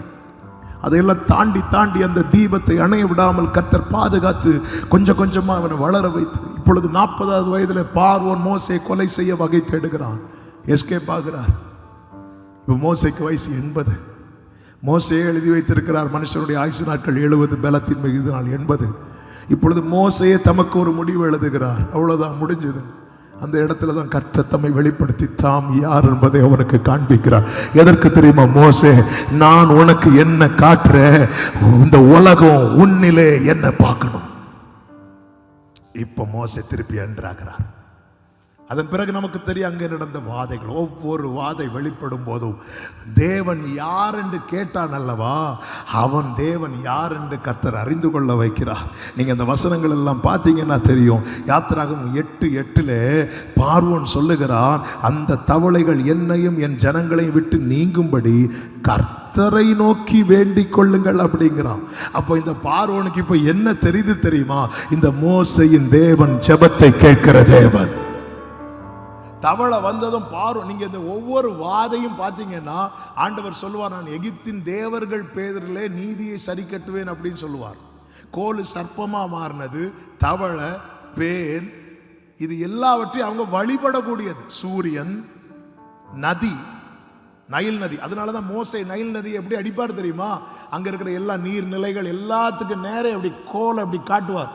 காட்டிட்டு அதனுடைய அந்த எகிப்தினுடைய முக்கியமான புண்ணிய நதியே நைல் நதி. அங்க இருக்கிற சின்ன சின்ன நதிகள் எல்லாவற்றிலும் இந்த கோல் எப்படி காட்டுவார். இப்படி காட்டு, பாரு நான் எங்க அடிக்க போறேன் பாரு, நீ எதை பெருசுன்னு பாக்குறியோ, எது உன் தலைன்னு வச்சிருக்கிறியோ அதை அடிக்க போறேன் பாருன்னு சொல்லிட்டு எல்லாத்துக்கும் நேரம் கோலை நீட்டிட்டு நைல் நதியில ஓங்கி ஒரே ஆட்டு. ஆமா, எல்லாவற்றும் அந்த வாதைகள் ஒவ்வொன்றும் எகிப்தின் தேவர் பேர்ல கர்த்தர் செலுத்தின நீதி. அப்போ பார்வோனுக்கு தெரியுது, நம்ம எதை ரொம்ப பெருசா பார்க்கிறோமோ அது இவர்களுக்கு முன்பாக தோற்று போகிறது. இப்போ அவைகளுக்கு முன்னாக போயிருந்து ஜெபித்து பிரயோஜனம் இல்லை. பார்வோன் புரிந்து கொண்டான். ஆமென். ஜெபம் கேட்கப்படணும்னா இந்த மோசே ஆராதிக்கிற தேவனை நோக்கி கூப்பிட்டால் தான் ஜெபத்துக்கு பதில் வரும். ஆமென். இதை விசுவாச கண்கள்ல பார்க்க ஆரம்பித்து விடுங்கள். ஆமென். உங்கள் ஜெபத்தையும் நீங்கள் தேவனை ஆராதிக்கிறதை அற்பமாய் பார்க்கிறவர்கள் நாளை உங்க கிட்ட வந்து சொல்லுவார்கள், ஆமென், நீங்க ஜெபம் பண்ணா கர்த்தர் கேட்பார், எங்களுக்காக ஜெபம் பண்ணுங்க. பார்வோன் சொல்றார், நீங்க கர்த்தரை கேளுங்க இந்த தவளை போகும்படி. ஏன்னா நாங்க கேட்டு பார்த்து எங்க தேவர்கள் கிட்ட நோ யூஸ். உன் தேவன் யார் என்று கேட்டவன் இப்பொழுது புரிந்து கொள்ளுகிறான், அவர் ஜெபத்தை கேட்கிறவர். 8வது அதிகாரம் 25-26 வசனங்களிலே நீங்க படிக்கும் போது நீங்கள் தேசத்திலே பலி செலுத்துங்கள், பலி செலுத்துங்கள், பலி செலுத்துங்கள் அப்படிங்கிறான். ஆமே. நேற்று கேட்டான், என்ன கேட்டான்? பலி செலுத்த விடுறதுக்கு உன் தேவன் யாருன்னு. இப்ப அவன் என்ன புரிஞ்சுட்டான் தெரியுமா? அவர் ஆராதிக்கலன்னா அடி விழுந்துட்டே இருக்கும். இப்ப கூப்பிட்டு சொல்றான், ஏ உங்கள் தேவன் ஆராதனைக்குரியவர். ஆமே, நீங்க தேசத்திலே பலியிடுங்கள். எந்த இடத்துல கர்த்தருடைய நாமத்தை உயர்த்துவதற்கு உங்களுக்கு தடை வந்ததோ அதே இடத்துல அவர்களே கூப்பிட்டு இந்த இடத்துல கூட்டம் வைங்கன்னு சொல்லுகிற நாட்கள் வர போகிறது. ஆமே. இதுக்கு என்னத்தை மோசே நீ அவரை அறிஞ்சிட்டேன்னா சபையே கர்த்தர் யாருங்கிற வெளிச்சம் உனக்கு வந்துட்டுனா இந்த பட்டணம் எழுப்புதலை காணும் என்பதில் சந்தேகம். எழுப்புதலுக்கு தடையா இருப்பது நாமதான். கர்த்தர் யாருன்னு தெரியல. கேட்கிறான் பார்வோன், உன் தேவன் யார் என்று சொல்ல இன்னைக்கு பதில் இல்லையே. எனக்கே தெரிய மாட்டேங்குது. உன் தேவன் யாருன்னு கேட்டது, என் தேவன் யாருன்னு நான் கேட்டேன். இப்ப பாருன்னு மோசைக்கு சொல்ல முடியல. வந்துட்டாங்கல்ல, எல்லாரும் வந்துட்டாங்கல்ல. பதட்டமாய் வாதாட போகாத என்று வேதம் சொல்லுகிறது. நீ வெட்கப்படுவேன் பைபிள் சொல்லுது. ஆமென். சோதோமின் ராஜா ஆபிரகாம் எதிர்கொண்டு வரும்போது மெல்கிசேதேக்கை சந்திக்கிறான் ஆபிரகாம். மெல்கிசேதேக்கை சந்தித்து தேவன் வெளிச்சம் கொடுக்கிறார். ஆபிரகாமே, உனக்கு ஜெயம் உன் கையிலிருந்து வந்ததல்ல, உன்னதத்திலிருந்து வந்தது. இந்த வெளிச்சம் வந்ததுனால சோதோமின் ராஜா முன்பாக வந்து நிற்கும் போது, சோதோமின் ராஜா பொருட்களை எல்லாம் கொடுக்க வரும்போது ஆபிரகாம் இப்படி கை நீட்டுவான்னு பார்த்துட்டு இருந்தான். ஆனா இப்படி கை நீட்டுவதற்கு பதில் ஆபிரகாம் இப்படி கையை நீட்டினான். ஹல்லேலூயா. இதற்கு காரணம் என்ன தெரியுமா? அவனுக்கு கர்த்தர் யாருங்கிற அறிவு இருந்தது. கர்த்தர் யாருங்கிற அறிவு இருக்குமானால், கர்த்தர் யாருங்கிற வெளிச்சம் இருக்குமானால், இந்த மாலை வேளையில் இந்த சத்தத்தை கேட்கிற ஒவ்வொருவருக்கும் சொல்லுகிறேன், தேவன் யாருங்கிற அறிவு உங்களுக்குள்ள இருக்குமானால் நீங்க யாருக்கு கிட்டையோ இப்படி கை நீட்டுற நிலைமை வர கர்த்தர் விடவே மாட்டார். இப்பொழுது பார்வோன் சொல்லுகிறான். அடுத்த வாதை வரும்போது யாத்திராகமம் 9:27 பார்வோன் மோசேயும் ஆரோனை அழைப்பித்து, நான் இந்த முறை பாவம் செய்தேன், கர்த்தர் நீதி உள்ளவர். சத்தம் ஆமென் சொல்லுங்க பார்க்கலாம். அவர் ஜெபத்தை கேட்கிறவர் மட்டுமல்ல, அவர் ஆராதனைக்குரியவர் மட்டுமல்ல, கர்த்தர் நீதி உள்ளவர். சொல்றது யாரு? ஆமென். சொல்றது யாரு? ஹே, உன் தேவன் யாருன்னு கேட்டான்ல, அவனையே சொல்ல வைக்கிறார் பாருங்க. ஆமென். ஆண்டவர் இது எப்படி ஆண்டவர் சாத்தியாச்சு? சாத்தியம் எப்படி ஆச்சு தெரியுமா? அந்த ரங்கத்துல தேவன் யார் என்கிறது மோசேக்கு வெளிப்படுத்தி கொண்டே இருக்கிறார். அவர் நீதி உள்ளவர். யாத்திராகமம் 10:17 சொல்லுகிறார் பார்வோன், இந்த ஒரு முறை மாத்திரம் நீ என் பாவத்தை மன்னிக்க வேண்டும். உங்கள் தேவனாகிய கர்த்தர் இந்த சாவை மாத்திரம் என்னை விட்டு விலக அவரை நோக்கி விண்ணப்பம் பண்ணுங்கள். இப்போ அவனுக்கு அவர் யாருங்கிற வெளிச்சம் வருது தெரியுமா? மோசே ஆராதிக்கிற தேவன் மட்டுமே சாவை வென்றவர், சாவை விலக்குகிறவர், மரணத்துக்கு விலக்கி மீட்கிறவர். Glory. ஹல்லேலூயா. பிரியமான சபையே, அன்பு உள்ளமே, நீ தேவன் யார் என்பதை அறிவாயானால், அவரை நாமத்தை அறிகிற அறிவு இந்த பட்டணத்துக்கு ஒரு பெரிய வெளிச்சத்தை கொடுக்கும். பட்டணத்துக்கு நான் செய்ய வேண்டியது என்ன? இன்னும் எனக்கு இவ்வளவுதான் ஆண்டவரை பத்தி தெரியுதா? இன்னும் ஒரு ஸ்டெப். வேதத்தை வாக்குத்தத்தத்துக்காக மட்டும் திறக்கிறவர்களாக இராமல், தாவீதுனுடைய ஜெபம் என்ன? உடைய வேதத்தில் உள்ள அதிசயங்களை காண என் கண்களை திறந்தருளும். நீங்க பைபிளை இந்த ஏக்கத்தோடு திறப்பீங்கன்னா இயேசுவை காண்பீர்கள். வேதம் முழுவதும் இயேசுவை காண முடியும். இயேசு மத்தியஸ்தர். இந்த பைபிள் ஃபுல் அவர் தான் நிறைஞ்சிருக்கிறார். தேவனுடைய வார்த்தை என்பது அவருடைய நாமம். இவ்வளவு மோசே முகமுகமாய் ஆண்டவரோடு பேசும்போது இந்த ஒரு வார்த்தையை சொல்லி நான் ஜெபிக்க விரும்புகிறேன். மோசே கிட்ட கர்த்தர் சொல்லுகிறார், என் கண்களில் உனக்கு கிருபை கிடைத்தது. மோசே சொல்றார், உங்க கண்ணில் எனக்கு கிருபை கிடைச்சதுன்னா நான் இன்னும் உண்மை அறியணும், இன்னும் அறியணும். நம்ம கிட்ட மட்டும் இப்படி ஆண்டவர் சொன்னா என்ன கேட்போம் தெரியுமா? ஆண்டவர் அப்படி கிருபை கிடைச்சதுன்னா இப்பொழுதே எனக்கு இதை செஞ்சு கொடுங்க. மோசே இல்ல, ஆண்டவர் இன்னும், ஆண்டவர் உங்க மகிமையை நான் பார்க்கணும். அவரை அறிகிற அறிவு நம்முடைய ஏக்கம் எப்படி கொண்டு போது பாருங்க. இதே மோசே ஒரே பர்வதத்தில் முச்செடியில கர்த்தர் எழுந்தருளும் போது மோசேயுடைய டிமாண்ட் எதுவா இருந்துச்சு தெரியுமா? ஆண்டவரே, நீர் என்னோடு பேசினதற்கு முன்பாகிலும் பேசினதற்கு பின்பாகிலும் நான் வாக்கில் வல்லவனே அல்ல. அதன் அர்த்தம் என்ன? ஆண்டவர். அப்போ மோசே மந்தனா உள்ளவன். இவ்வளோ ஆண்டவர் பேசிட்டு இருக்கிறார். பேசும்போது மோசே என்ன காரியத்தை விண்ணப்பமாக வைக்கிறார் தெரியுமா? ஆண்டவரே, நீங்க எனக்கு வாயில இருக்கிற பலவீனத்தை மாற்றுங்க, எனக்கு ஒரு சுகத்தை தாங்க, எனக்கு ஒரு விடுதலை தாங்க. இதுதான் மோசையின் விண்ணப்பமா இருந்தது. இதே மோசே இப்பொழுது கர்த்தரை அறிகிற அறிவிலே வளரும் போது மோசையுடைய விண்ணப்பம் எதுவா இருந்துச்சு தெரியுமா? எனக்கு உங்க மகிமையை பார்க்கணும், என் கண்களில் உனக்கு கிருபை கிடைச்சு. ஆண்டவர், இப்போது என் நாக்க தொடுங்க ஆண்டவரே, எனக்கு விடுதலை தாங்க ஆண்டவரே, ஒருத்தர் என்னை மதிக்க மாட்டேங்கிற ஆண்டவரே, ஒரு பயத்தை கொடுங்க ஆண்டவரே, அப்படி செய்யுங்க ஆண்டவரே, இப்படி. இது எதுவுமே கேட்கல. ஆண்டவர், உங்க மகிமையை பார்க்கணும், உங்க முகத்தை பார்க்கணும், உம்முகம் பார்க்கணுமே, உம்மழகை ரசிக்கணுமே, பாதம் அமரணுமே, பாதம் அமரணுமே, உன் விருப்பம் அறியணும். இப்போ கர்த்தர் மோசேயை பார்த்து சொல்லுகிறார், யாத்திராகமம் 33:21, இதோ என் அண்டையில் ஒரு இடம் இருக்கிறது, நீ அங்கே கன்மலையிலே நில் என்கிறார். அதுபோல கர்த்தர் சொன்னபடி ஆயத்தமாகி மோசே மலையில் ஏறுகிறார்.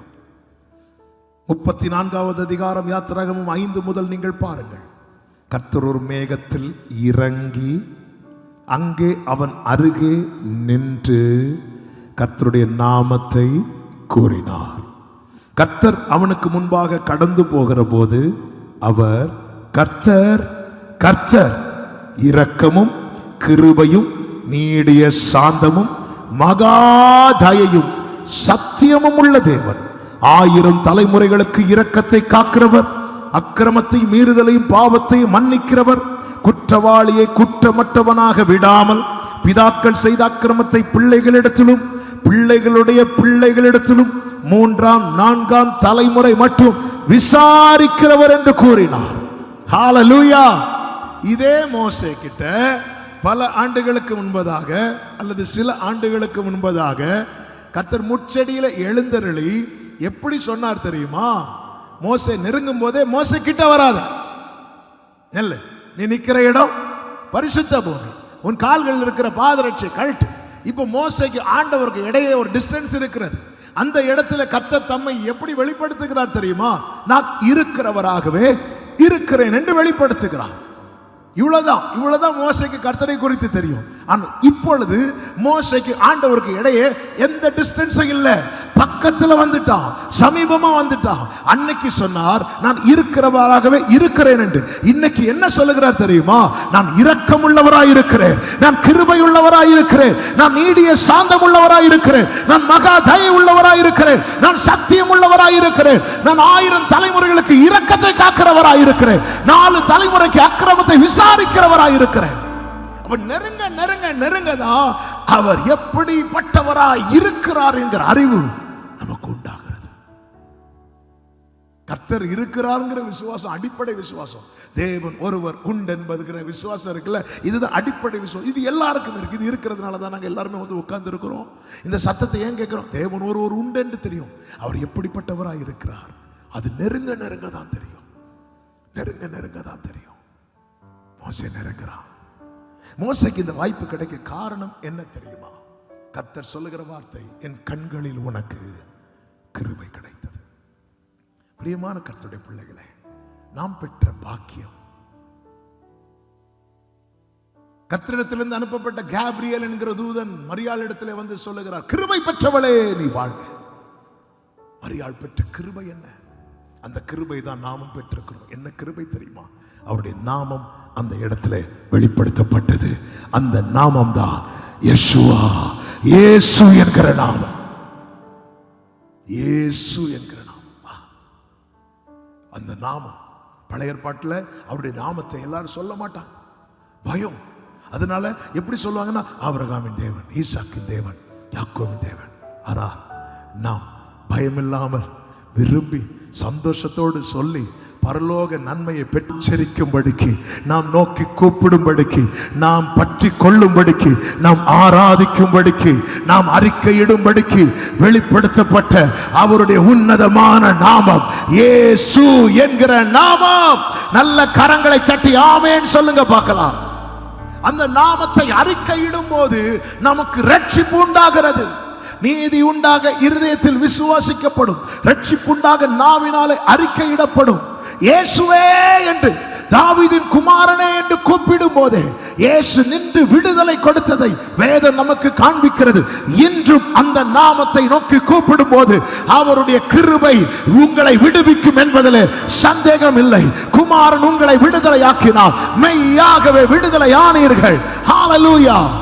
ஆராதிக்கும்படி கொடுக்கப்பட்ட நாமம் இயேசு என்கிற நாமம். எனவேதான் எபேசியர் ஆமென் கர்த்தருக்கு மகிமை உண்டாவதாக அதிலே 3:20 சொல்லப்பட்டிருக்கிறது. 21 சபையிலே கிறிஸ்து இயேசுவின் மூலமாய் தலைமுறை தலைமுறைக்கும் சதா காலங்களிலும் மகிமை உண்டாவதாக. வேற எந்த நாமத்தை சொல்லி கூப்பிட்டாலும் குளோரி பரலோகத்துக்கு போகாது, மகிமை பரலோகத்துக்கு போகாது. இயேசு என்கிற நாமத்தை சொல்லி ஆராதிக்கும் போது அந்த மகிமை கொஞ்சமும் குறையாமல் பரலோகத்துக்கு போகும். ஆராதிக்கிறதுக்கு கொடுக்கப்பட்ட நாம், ரட்சிக்கப்பட கொடுக்கப்பட்ட நாம்.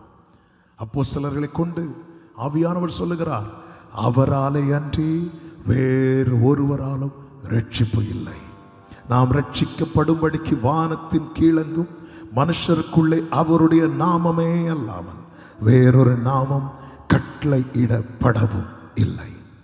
ஜபத்தை கேட்கும்படி கொடுக்கப்பட்ட நாமம் இயேசுவின் நாமம். இயேசு சொன்னார், என் நாமத்தினாலே நீங்கள் எதை கேட்டால். எனவேதான் எந்த ஒரு ஜபம், சின்ன ஜபமோ பெரிய ஜபமோ, ஊக்கமான ஜபமோ உடைந்து அழுகிற ஜபமோ, எந்த ஜபமானாலும் சரி, அந்த ஜபத்தின் முடிவில் நாம் எல்லாரும் பயன்படுத்துகிற வார்த்தை என்ன தெரியுமா? இயேசுவின் நாமத்திலே ஜபிக்கிறோம். அந்த நாமத்திலே ஜபித்தால் மட்டுமே பரலோக பிதா பதில் தருவார். இயேசு என்னும் நாமமே என் ஆத்துமாவின் கீதமே. நம்முடைய வாழ்க்கையில நாம் அதிகமாய் உச்சரிக்கிற நாமம் இயேசுவின் நாமமாய் இருக்க வேண்டும். சத்தமா ஆமென் சொல்லுங்க பார்க்கலாம். ரட்சிக்கப்பட அவருடைய நாமம் பலத்த துருகம். நீதிமான் அதற்குள்ளே ஓடி இயேசுவே கூப்பிடும் போதே நாம் கழுவப்படுகிறோம், நாம் பாதுகாக்கப்படுகிற அந்த நாமத்தில் அவ்வளவு பவர் இருக்கிறது. சத்தமா கைகளை உயர்த்தி இயேசுவே சொல்லுங்க பார்க்கலாம். இந்த பட்டணத்தில் இயேசுவின் நாமம் உயர்த்தப்படுவதாக, இயேசுவின் நாமம் மேன்மைப்படுவதாக, இயேசுவின் நாமம் மகிமைப்படுவதாக. ஹல்லேலூயா. சபைகளிலே இயேசுவின் நாமம் உயர்த்தப்படுவதாக. எனவே தான் அப்போஸ்தலர்களை அழைத்து, பேதுரு யோவானை அழைத்து, எவ்வளவு வேணும் அவருடைய நாமத்தை பேசக்கூடாது என்று, உச்சரிக்க கூடாது, சொல்லவே கூடாது என்று வேத பாரகர் ஆலோசனை சங்கத்தார் அவர்களை பயமுறுத்தினார்கள் என்று சொல்லப்பட்டிருக்கிறது. அந்த நாமத்தை சொல்லும் போதே அவ்வளவு வல்லமை இருக்கிறது. உங்க வாழ்க்கையில உங்களை பயம் சூழுதா, நெருக்கம் சூழுதா, இயேசுன்னு சொல்லி பாருங்க. அந்த நாமத்தில் அவ்வளவு வல்லமை இருக்கிறது. இந்த நாமத்தை சொல்ல விடாம பண்ணுவே சத்துருவினுடைய பெரிய நோக்கமா இருக்கிறது. இந்த ராத்திரி வேளையில கர்த்தருடைய நாமம் இந்த பட்டணத்தில் உயர்த்தப்படுவதற்கு தடையா இருக்கிற எல்லா கட்டுகளை இயேசு கிறிஸ்துவின் அதிகாரமுள்ள நாமத்திலே சுட்டெரிக்கிறேன். ஒவ்வொரு கூடாரத்திலும் கம்பீர சத்தம், அந்த நீதிமான்களுடைய கூடாரத்தில் கேட்கப்படுகிற ரட்சிப்பின் கம்பீர சத்தம். ரட்சிப்பின் கம்பீர சத்தம் என்பது என்ன தெரியுமா? ரட்சகராகிய இயேசுவை உயர்த்துவது, அவர் நமக்கு பாராட்டின கிருபைகளை சொல்லுவது. ஒரு சந்ததி அவரை சேவிக்கும், அது தலைமுறை தலைமுறையாக ஆண்டவருடைய சந்ததி எனப்படும். அவர்கள் வந்து அவருடைய நீதியை அறிவிப்பார்கள். ஆமென் சொல்லுங்க பார்க்கலாம். மேன்மை பாராட்டுவதற்கு கொடுக்கப்பட்ட நாமம். சிலர் ரதங்களை குறித்தும் சிலர் குதிரைகளை குறித்து மேன்மை பாராட்டுகிறார்கள். நாங்களோ எங்கள் தேவனாகிய கர்த்தருடைய நாமத்தை குறித்து மேன்மை பாராட்டுவோம். அவர்கள் முறிந்து விழுந்தார்கள், நாங்கள் எழுந்து நிமிர்ந்து நிற்கிறோம். இயேசுவின் நாமத்தை குறித்து மேன்மை பாராட்டுகிறவர்கள் முறிந்து விழ கர்த்தர் விடவே மாட்டார். ஆமென் சொல்லுங்க பார்க்கலாம். சத்துருக்களை முறியடிக்கும்படிக்கு கொடுக்கப்பட்ட நாமம். தேனீக்களை போல என்னை வளைந்து கொண்டார்கள், கர்த்தருடைய நாமத்தினாலே அவர்களை சங்கரிப்பேன் என்று தாவீது சொல்லுகிறான். அவருடைய நாமத்தினாலே எத்தனை பிரச்சனை சூழ்ந்திருந்தாலும் இயேசுவின் நாமத்தினாலே அதை மேற்கொள்ள கர்த்தர் நமக்கு அதிகாரம் கொடுத்திருக்கிறார். நாம் அவருடைய பிள்ளைகள் அல்லவா? நாம் அந்த நாமத்தை சொல்ல பயப்படுகிறோம், அந்த நாமத்தை சொல்ல மறுக்கிறோம், அந்த நாமத்தை சொல்ல மறக்கிறோம். நம்ம பண்ற பெரிய தப்பு. நம் கிருபை பெற்றவர்கள், பழைய ஏற்பாட்டு பரிசுத்தவான்கள் அவருடைய நாமத்தை டைரக்டா சொல்ல தயங்கி ஆபிரகாம், ஈசாக்கு, யாக்கோபு, எலியாவின் தேவன் இப்படி எல்லாம் சொல்லிட்டு இருக்கும் போது என்ன பாக்கியம்! இந்த சத்தத்தை தூரத்திலிருந்து ஆங்காங்கே இருந்து, ஒருவேளை இன்னைக்கு தான் ஃபர்ஸ்ட் டைமா நீங்க ஜீசஸை பத்தி கேள்விப்படுறவங்களா இருக்கலாம். அந்த நாமத்தை இயேசுவேன்னு கூப்பிட்டு பாருங்க, இயேசுவேன்னு சொல்லி பாருங்க. இந்த இரவு உங்களுக்கு ரட்சிப்பு, இந்த இரவு உங்களுக்கு விடுதலை, அந்த நாமத்தில் இருக்கிற தெய்வீக சுகம் இந்த ராத்திரி வேளையில இயேசுவே என்று நோக்கி கூப்பிடும் போதே ஆமென், உங்கள் அவயவங்களை தொட போகிறது, உங்கள் எலும்புகளில் இருக்கிற எல்லா பலவீனங்களை மாற்ற போகிறது. உங்க ஆவியில விடுதலை, உங்கள் ஆத்மாவில விடுதலை, உங்கள் சரீரத்தில் விடுதலை இயேசுவின் நாமத்தில் இருக்கிறது. வழி அருகே உட்கார்ந்து பிச்சை கேட்டுக் கொண்டிருந்த பர்திமேயு என்பவன் இயேசுவே தாவீதின் குமாரனே என்று அழைத்த போது அவனுக்கு இருந்த அறிவை பார்த்தீங்களா? இவர் தான் தாவீதின் குமாரன். இயேசுவை குறித்த அறிவு இருக்குல்ல, ஆண்டவரை நம்ம எப்படி நினைச்சு அவரை கூப்பிடுறோமோ கர்த்தருடைய கிரியை அந்த அளவுக்கு பலமாய் கிரியை செய்யும். எத்தனையோ பேருக்கு தெரியப்படாத வெளிச்சம், கண்கள் இருக்கிறவர்களுக்கு தெரியாத வெளிச்சம் கண் இல்லாத பர்திமேயுக்கு தெரிஞ்சது. ஆமென், தாவீதின் குமாரனே அப்படின்னு இயேசு நின்றுட்டார், அப்படி நிற்கிறார். யாருப்பா அது கரெக்டா கூப்பிடுறது? அவனையும் கூட்டிட்டு வா, உனக்கு என்ன வேணும்? பார்வையடைவாயா, வாழ்வு கிடைக்கிறது. தேவாலயத்தில் வாசல்ல உட்கார்ந்து ஒரு சப்பானி ஒருவன் பிச்சை கேட்டுக் கொண்டிருக்கிறான். பேதுரு யோவான் நடந்து வரும்போது ஏதாகிலும் கிடைக்கும் என்று அவர்கள் இப்படி உற்றி பார்க்கும்போது பேதுரு சொல்லுகிறார், வெள்ளியும் பொன்னும் எங்களிடத்தில் இல்லை, எங்களிடத்தில் உள்ளதை நாங்கள் தருகிறோம். நசரேயனாக இயேசுவின் நாமத்தில் எழுந்து நட. அவருடைய நாமத்தில் விடுதலை இருக்கிறது. சிலுவையிலே 2 கள்ளர்கள் இயேசுவோடு கூட அறையப்பட்டார்கள். 2 பேரும் ஆரம்பத்தில் நீந்தித்தாங்க. ஆனா டைம் ஆக ஆக ஒருவனுக்குள்ளே ஒரு தெய்வீக மாற்றம் உண்டாகிறது. அவன் அறிகிறான், இவர் சாதாரணமானவர் அல்ல. இப்பொழுது இயேசுவே, ஆண்டவரே, நீர் உம்முடைய ராஜ்யத்தில் வரும்போது உமது அடியேரை நினைத்தரணும். அவருடைய நாமத்தில் நித்திய ஜீவன் இருக்கிறது. இயேசு என்ன சொன்னார் தெரியுமா? நீ ஓடி போய் சர்ச்சில் மெம்பர் ஆகு இல்ல, ஒண்ணுமே சொல்லல. அவனை கீழே விட்டுருந்தா ஆக்கியிருப்பார். இன்று நீ என்னோடு கூட பரதேசில் இருப்பார். அந்த நாமத்தில் இருக்கிற அன்பு சகோதரா சகோதரி, அவர் இம்மைக்கு மாத்திரமல்ல மறுமைக்கும் தேவன். கீழே பூமியிலும் மேலே வானத்திலும் உயர்த்தப்பட போற்றப்பட கொடுக்கப்பட்ட ஒரே நாமம் இயேசு என்கிற நாமம். அறிந்து கொள்ளுங்கள். அறிந்து கொள்வதோடு நின்று விடாமல் அதை எல்லாருக்கும் அறிக்கை செய்யுங்கள். எல்லா இடத்திலும் அறிக்கை செய்யுங்கள், எல்லாருக்கும் அறிவியுங்கள். கர்த்தருடைய வருகை மிக சமீபமாக இருக்கிறது. கர்த்தருடைய நாமம் எந்த இடத்தில் அதிகமாய் உயர்த்தப்படுகிறதோ ஆண்டவர் என்ன சொல்லுவார் தெரியுமா? நான் என் நாமத்தை பிரஸ்தாபப்படுத்துகிற எந்த இடத்திலும் வந்து உங்களை ஆசீர்வதிப்பேன். ஹல்லேலூயா. அவருடைய நாமத்தை பிரஸ்தாபப்படுத்துங்கள். பரலோக தேவனுடைய ஆசீர்வாதமும் கிருபையும் உங்கள் அனைவரையும் சூழ்ந்து கொள்ளும். இந்த பட்டணத்தில் இருக்கிற இருள் விலகி வெளிச்சம் உண்டாகும். கர்த்தர் உங்களை ஆசீர்வதிப்பாராக. எல்லாரும் எழுந்து நிற்கலாமா? எல்லாரும் ஆண்டவர் சமூகத்தில் எழுந்து நின்று நான் கர்த்தருடைய நாமத்தை உயர்த்தி ஒரு பாடலை மட்டும் நல்ல சந்தோஷமாய் கைகளை தட்டி பாடி, வானத்திலும் இந்த பூமியிலும் வல்லமையான ஒரு நாமம் உண்டு. வானத்திலும் இந்த பூமியிலும் வல்லமையான ஒரு நாமம் உண்டு. மனுஷருக்குள்ளே வல்லமையான வேறொரு நாமம் இல்லை. கைகளை தட்டி, மனுஷருக்குள்ளே வல்லமையான வேறொரு நாமம் இல்லை. அவர் நாமம் இயேசு கிறிஸ்து. அவர் நாமம் இயேசு கிறிஸ்து. அவர் நாமம் இயேசு கிறிஸ்து. அவர் நாமம் இயேசு கிறிஸ்து. அவர் நாமத்தில் மன்னிப்பு உண்டு. அவர் நாமத்தில் ரட்சிப்பு உண்டு. உண்டு. பாடுங்க. அவர் நாமத்தில் மன்னிப்பு உண்டு, அவர் நாமத்தில் ரட்சிப்பு. ஆமே, நாம் ரட்சிக்கப்படுவதற்கென்று வேறே நாமம் நமக்கில்லையே. ஓ, நாம் ரட்சிக்க.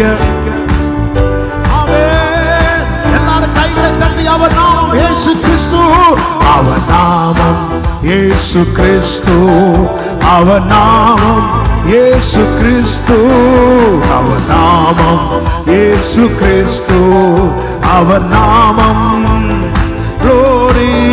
அவர் நாமத்தில் பேய்கள் ஓடும், எல்லா செய்வின கட்டுகள் முறியும். அவர் நாமத்தில் பேய்கள் ஓடும், எல்லா செய்வினை கட்டுகள் முறியும். நாம் விடுதலை அடைவதற்கென்று வேறு நாமம் நமக்கில்லை.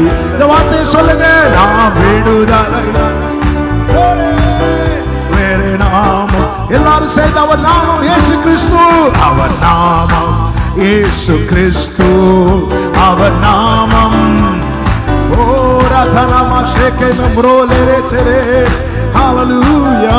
அவர் நாமம், அவர் நாமத்தில் அற்புதம் நடக்கும், அவர் நாமத்தில் அற்புதம் நடக்கும். தீமையானாலும் நன்மையாய் மாறும். அவர் நாமத்தில் தீமையானாலும் சொல்லுங்க. நம் காரியம் வாய்ப்பதற்கு, நம் காரியம் வாய்ப்பதற்கென்று வேறே நாமம் நமக்கில்லையே. நம் காரியம் வாய்ப்பதற்கென்று வேறே நாமம். அவர் நாமம் இயேசு கிறிஸ்து, அவர் நாமம் இயேசு கிறிஸ்து, அவர் நாமம் இயேசு கிறிஸ்து, அவர் நாமம் இயேசு கிறிஸ்து, அவர் நாமம். ஓ, அவர் நாமத்தில் பரிசுத்தம் உண்டு, நமக்கு நித்திய ஜீவனும். சொல்லுங்க இந்த வார்த்தையை. அவர் நாமத்தில் பரிசுத்தம் உண்டு, நமக்கு நித்திய ஜீவனும் உண்டு. நித்தம் அவரோடு வாழ்வதற்கென்று வேறே நாமம் நமக்கில்லையே.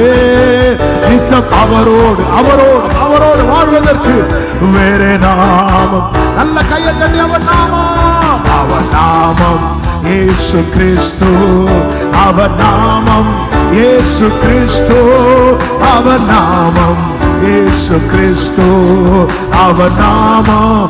சொல்லுங்க. அவர் நாமம், அவர் நாமம் இயேசு கிறிஸ்து, அவர் நாமம் இயேசு கிறிஸ்து, அவர் நாமம்.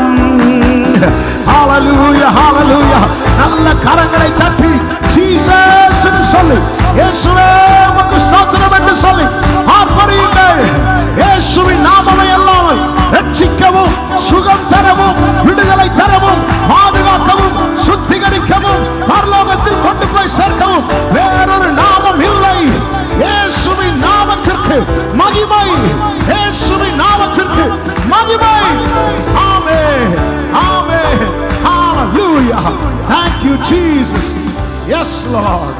Hallelujah, hallelujah. ரெண்டு கைகளை வானத்துக்கு நேராக உயர்த்தி 2 நிமிஷத்துல நான் ஜெபித்து முடிக்க போறேன். அந்த நாமத்துல சுகம் உண்டு. ஆமென். உங்க சரீரத்திலே, ஆவியிலோ, ஆத்மாவிலேயோ ஆமென் ஒரு விடுதலைக்காக நீங்க ஏக்கத்தோடு நிக்கிறீங்கன்னா இப்ப உங்க கைகளை உயர்த்தி, இயேசப்பா, இயேசுவின் நாமத்துல சுகம் உண்டாவது உங்க நாமத்துல கேட்கிற ஆண்டவரே. ஆமென். நான் உங்களுக்காக ஜெபித்து முடிக்க விரும்புகிறேன். நீங்க இந்த சத்தத்தை எங்க இருந்து பாக்குறீங்க, ஆன்லைன்ல பாக்குறவங்க இருக்கிறீங்க, அப்படி உங்க கைகளை உயர்த்தி என் நாமத்தினால நீங்கள் எதை கேட்டாலும், ஆமென், நம்ம அதை தானே ஆரம்பத்திலே கேட்டோம், அவர் செவி கொடுக்கிறார் என்கிற நம்பிக்கை நமக்கு இருக்கும்னா பெற்றுக்கொண்டோம் என்கிற தைரியம் நமக்கு உண்டாகும். கைகளை உயர்த்தி இயேசு கிறிஸ்துவின் நாமத்தில் கர்த்தாவே, இந்த நேரத்தில் என்னென்ன தேவைகளோடு, ஏக்கத்தோடு, விண்ணப்பங்களோடு உங்க சமூகத்தில் உங்க பிள்ளைகள் நிற்கிறாங்களோ அவர்கள் ஒவ்வொருவருக்காக உங்க பாதத்தை பிடித்து கேட்கிறேன். இயேசு கிறிஸ்துவின் நாமத்தில் விடுதலை உண்டாவதாக, சுகம் உண்டாவதாக, ஆரோக்கியம் உண்டாவதாக, சௌக்கியம் உண்டாவதாக. எல்லா கட்டுகள் இயேசுவின் நாமத்தில் உடைக்கப்படுவதாக, எல்லா நுகங்கள் இயேசுவின் நாமத்தில் முறிக்கப்படுவதாக, எல்லா பிசாசின் கட்டுகள் இயேசு கிறிஸ்துவின் நாமத்தில் இப்பொழுது இப்பொழுது இப்பொழுதே உடைக்கப்படுவதாக. எந்த வியாதியா இருந்தாலும், எந்த பலவீனமா இருந்தாலும், இயேசு கிறிஸ்துவின் அதிகாரமுள்ள வல்லமையுள்ள உயிர் தெளிந்த ஜீவனுள்ள நாமத்தில் இப்பொழுது இந்த பலவீனம் மாறுவதாக, சௌக்கியம் உண்டாவதாக. காத்திருக்கிறவர்களுக்காக ஜெபிக்கிறோம், புத்திர பாக்கியத்துக்காக காத்திருக்கிறவர்களுக்காக ஜெபிக்கிறோம். இயேசுவின் நாமத்தில் கர்த்தர் கிருபையாய் இறங்கி நம்முடைய பிள்ளைகளை சுதந்தரிக்க வைப்பீராக. தடைகள் தடைகள் வாழ்க்கை ஃபுல்லா தடையோடு நிற்கிறவர்களுக்காக ஜெபிக்கிறோம். இயேசுவின் நாமத்தில் தடைகள் உடைவதாக. குடும்பத்தில் ரட்சிப்புக்காய் கண்ணீரோடு இருக்கிற உடைய பிள்ளைகளுக்காக ஜெபிக்கிறோம். இயேசுவின் நாமத்தில் இந்த கூடாரத்தில் ரட்சிப்பின் கம்பீர சத்தம் உண்டாவதாக. புது வாசல்கள் திறக்கப்படுவதாக. இன்னும் உம்மை அறிகிற அறிவில் ரெண்டு கைகளை உயர்த்துங்கப்பா. இன்னும் அறியணும் ஆண்டவரே, இன்னும் அறியணும் ஆண்டவரே. ஹல்லேலூயா. இன்னும் அறியணும். உம்மை அறிகிற அறிவில் எனக்கு தாழ்ச்சி வந்துடவே கூடாதுப்பா. இன்னும் சொல்லுங்க.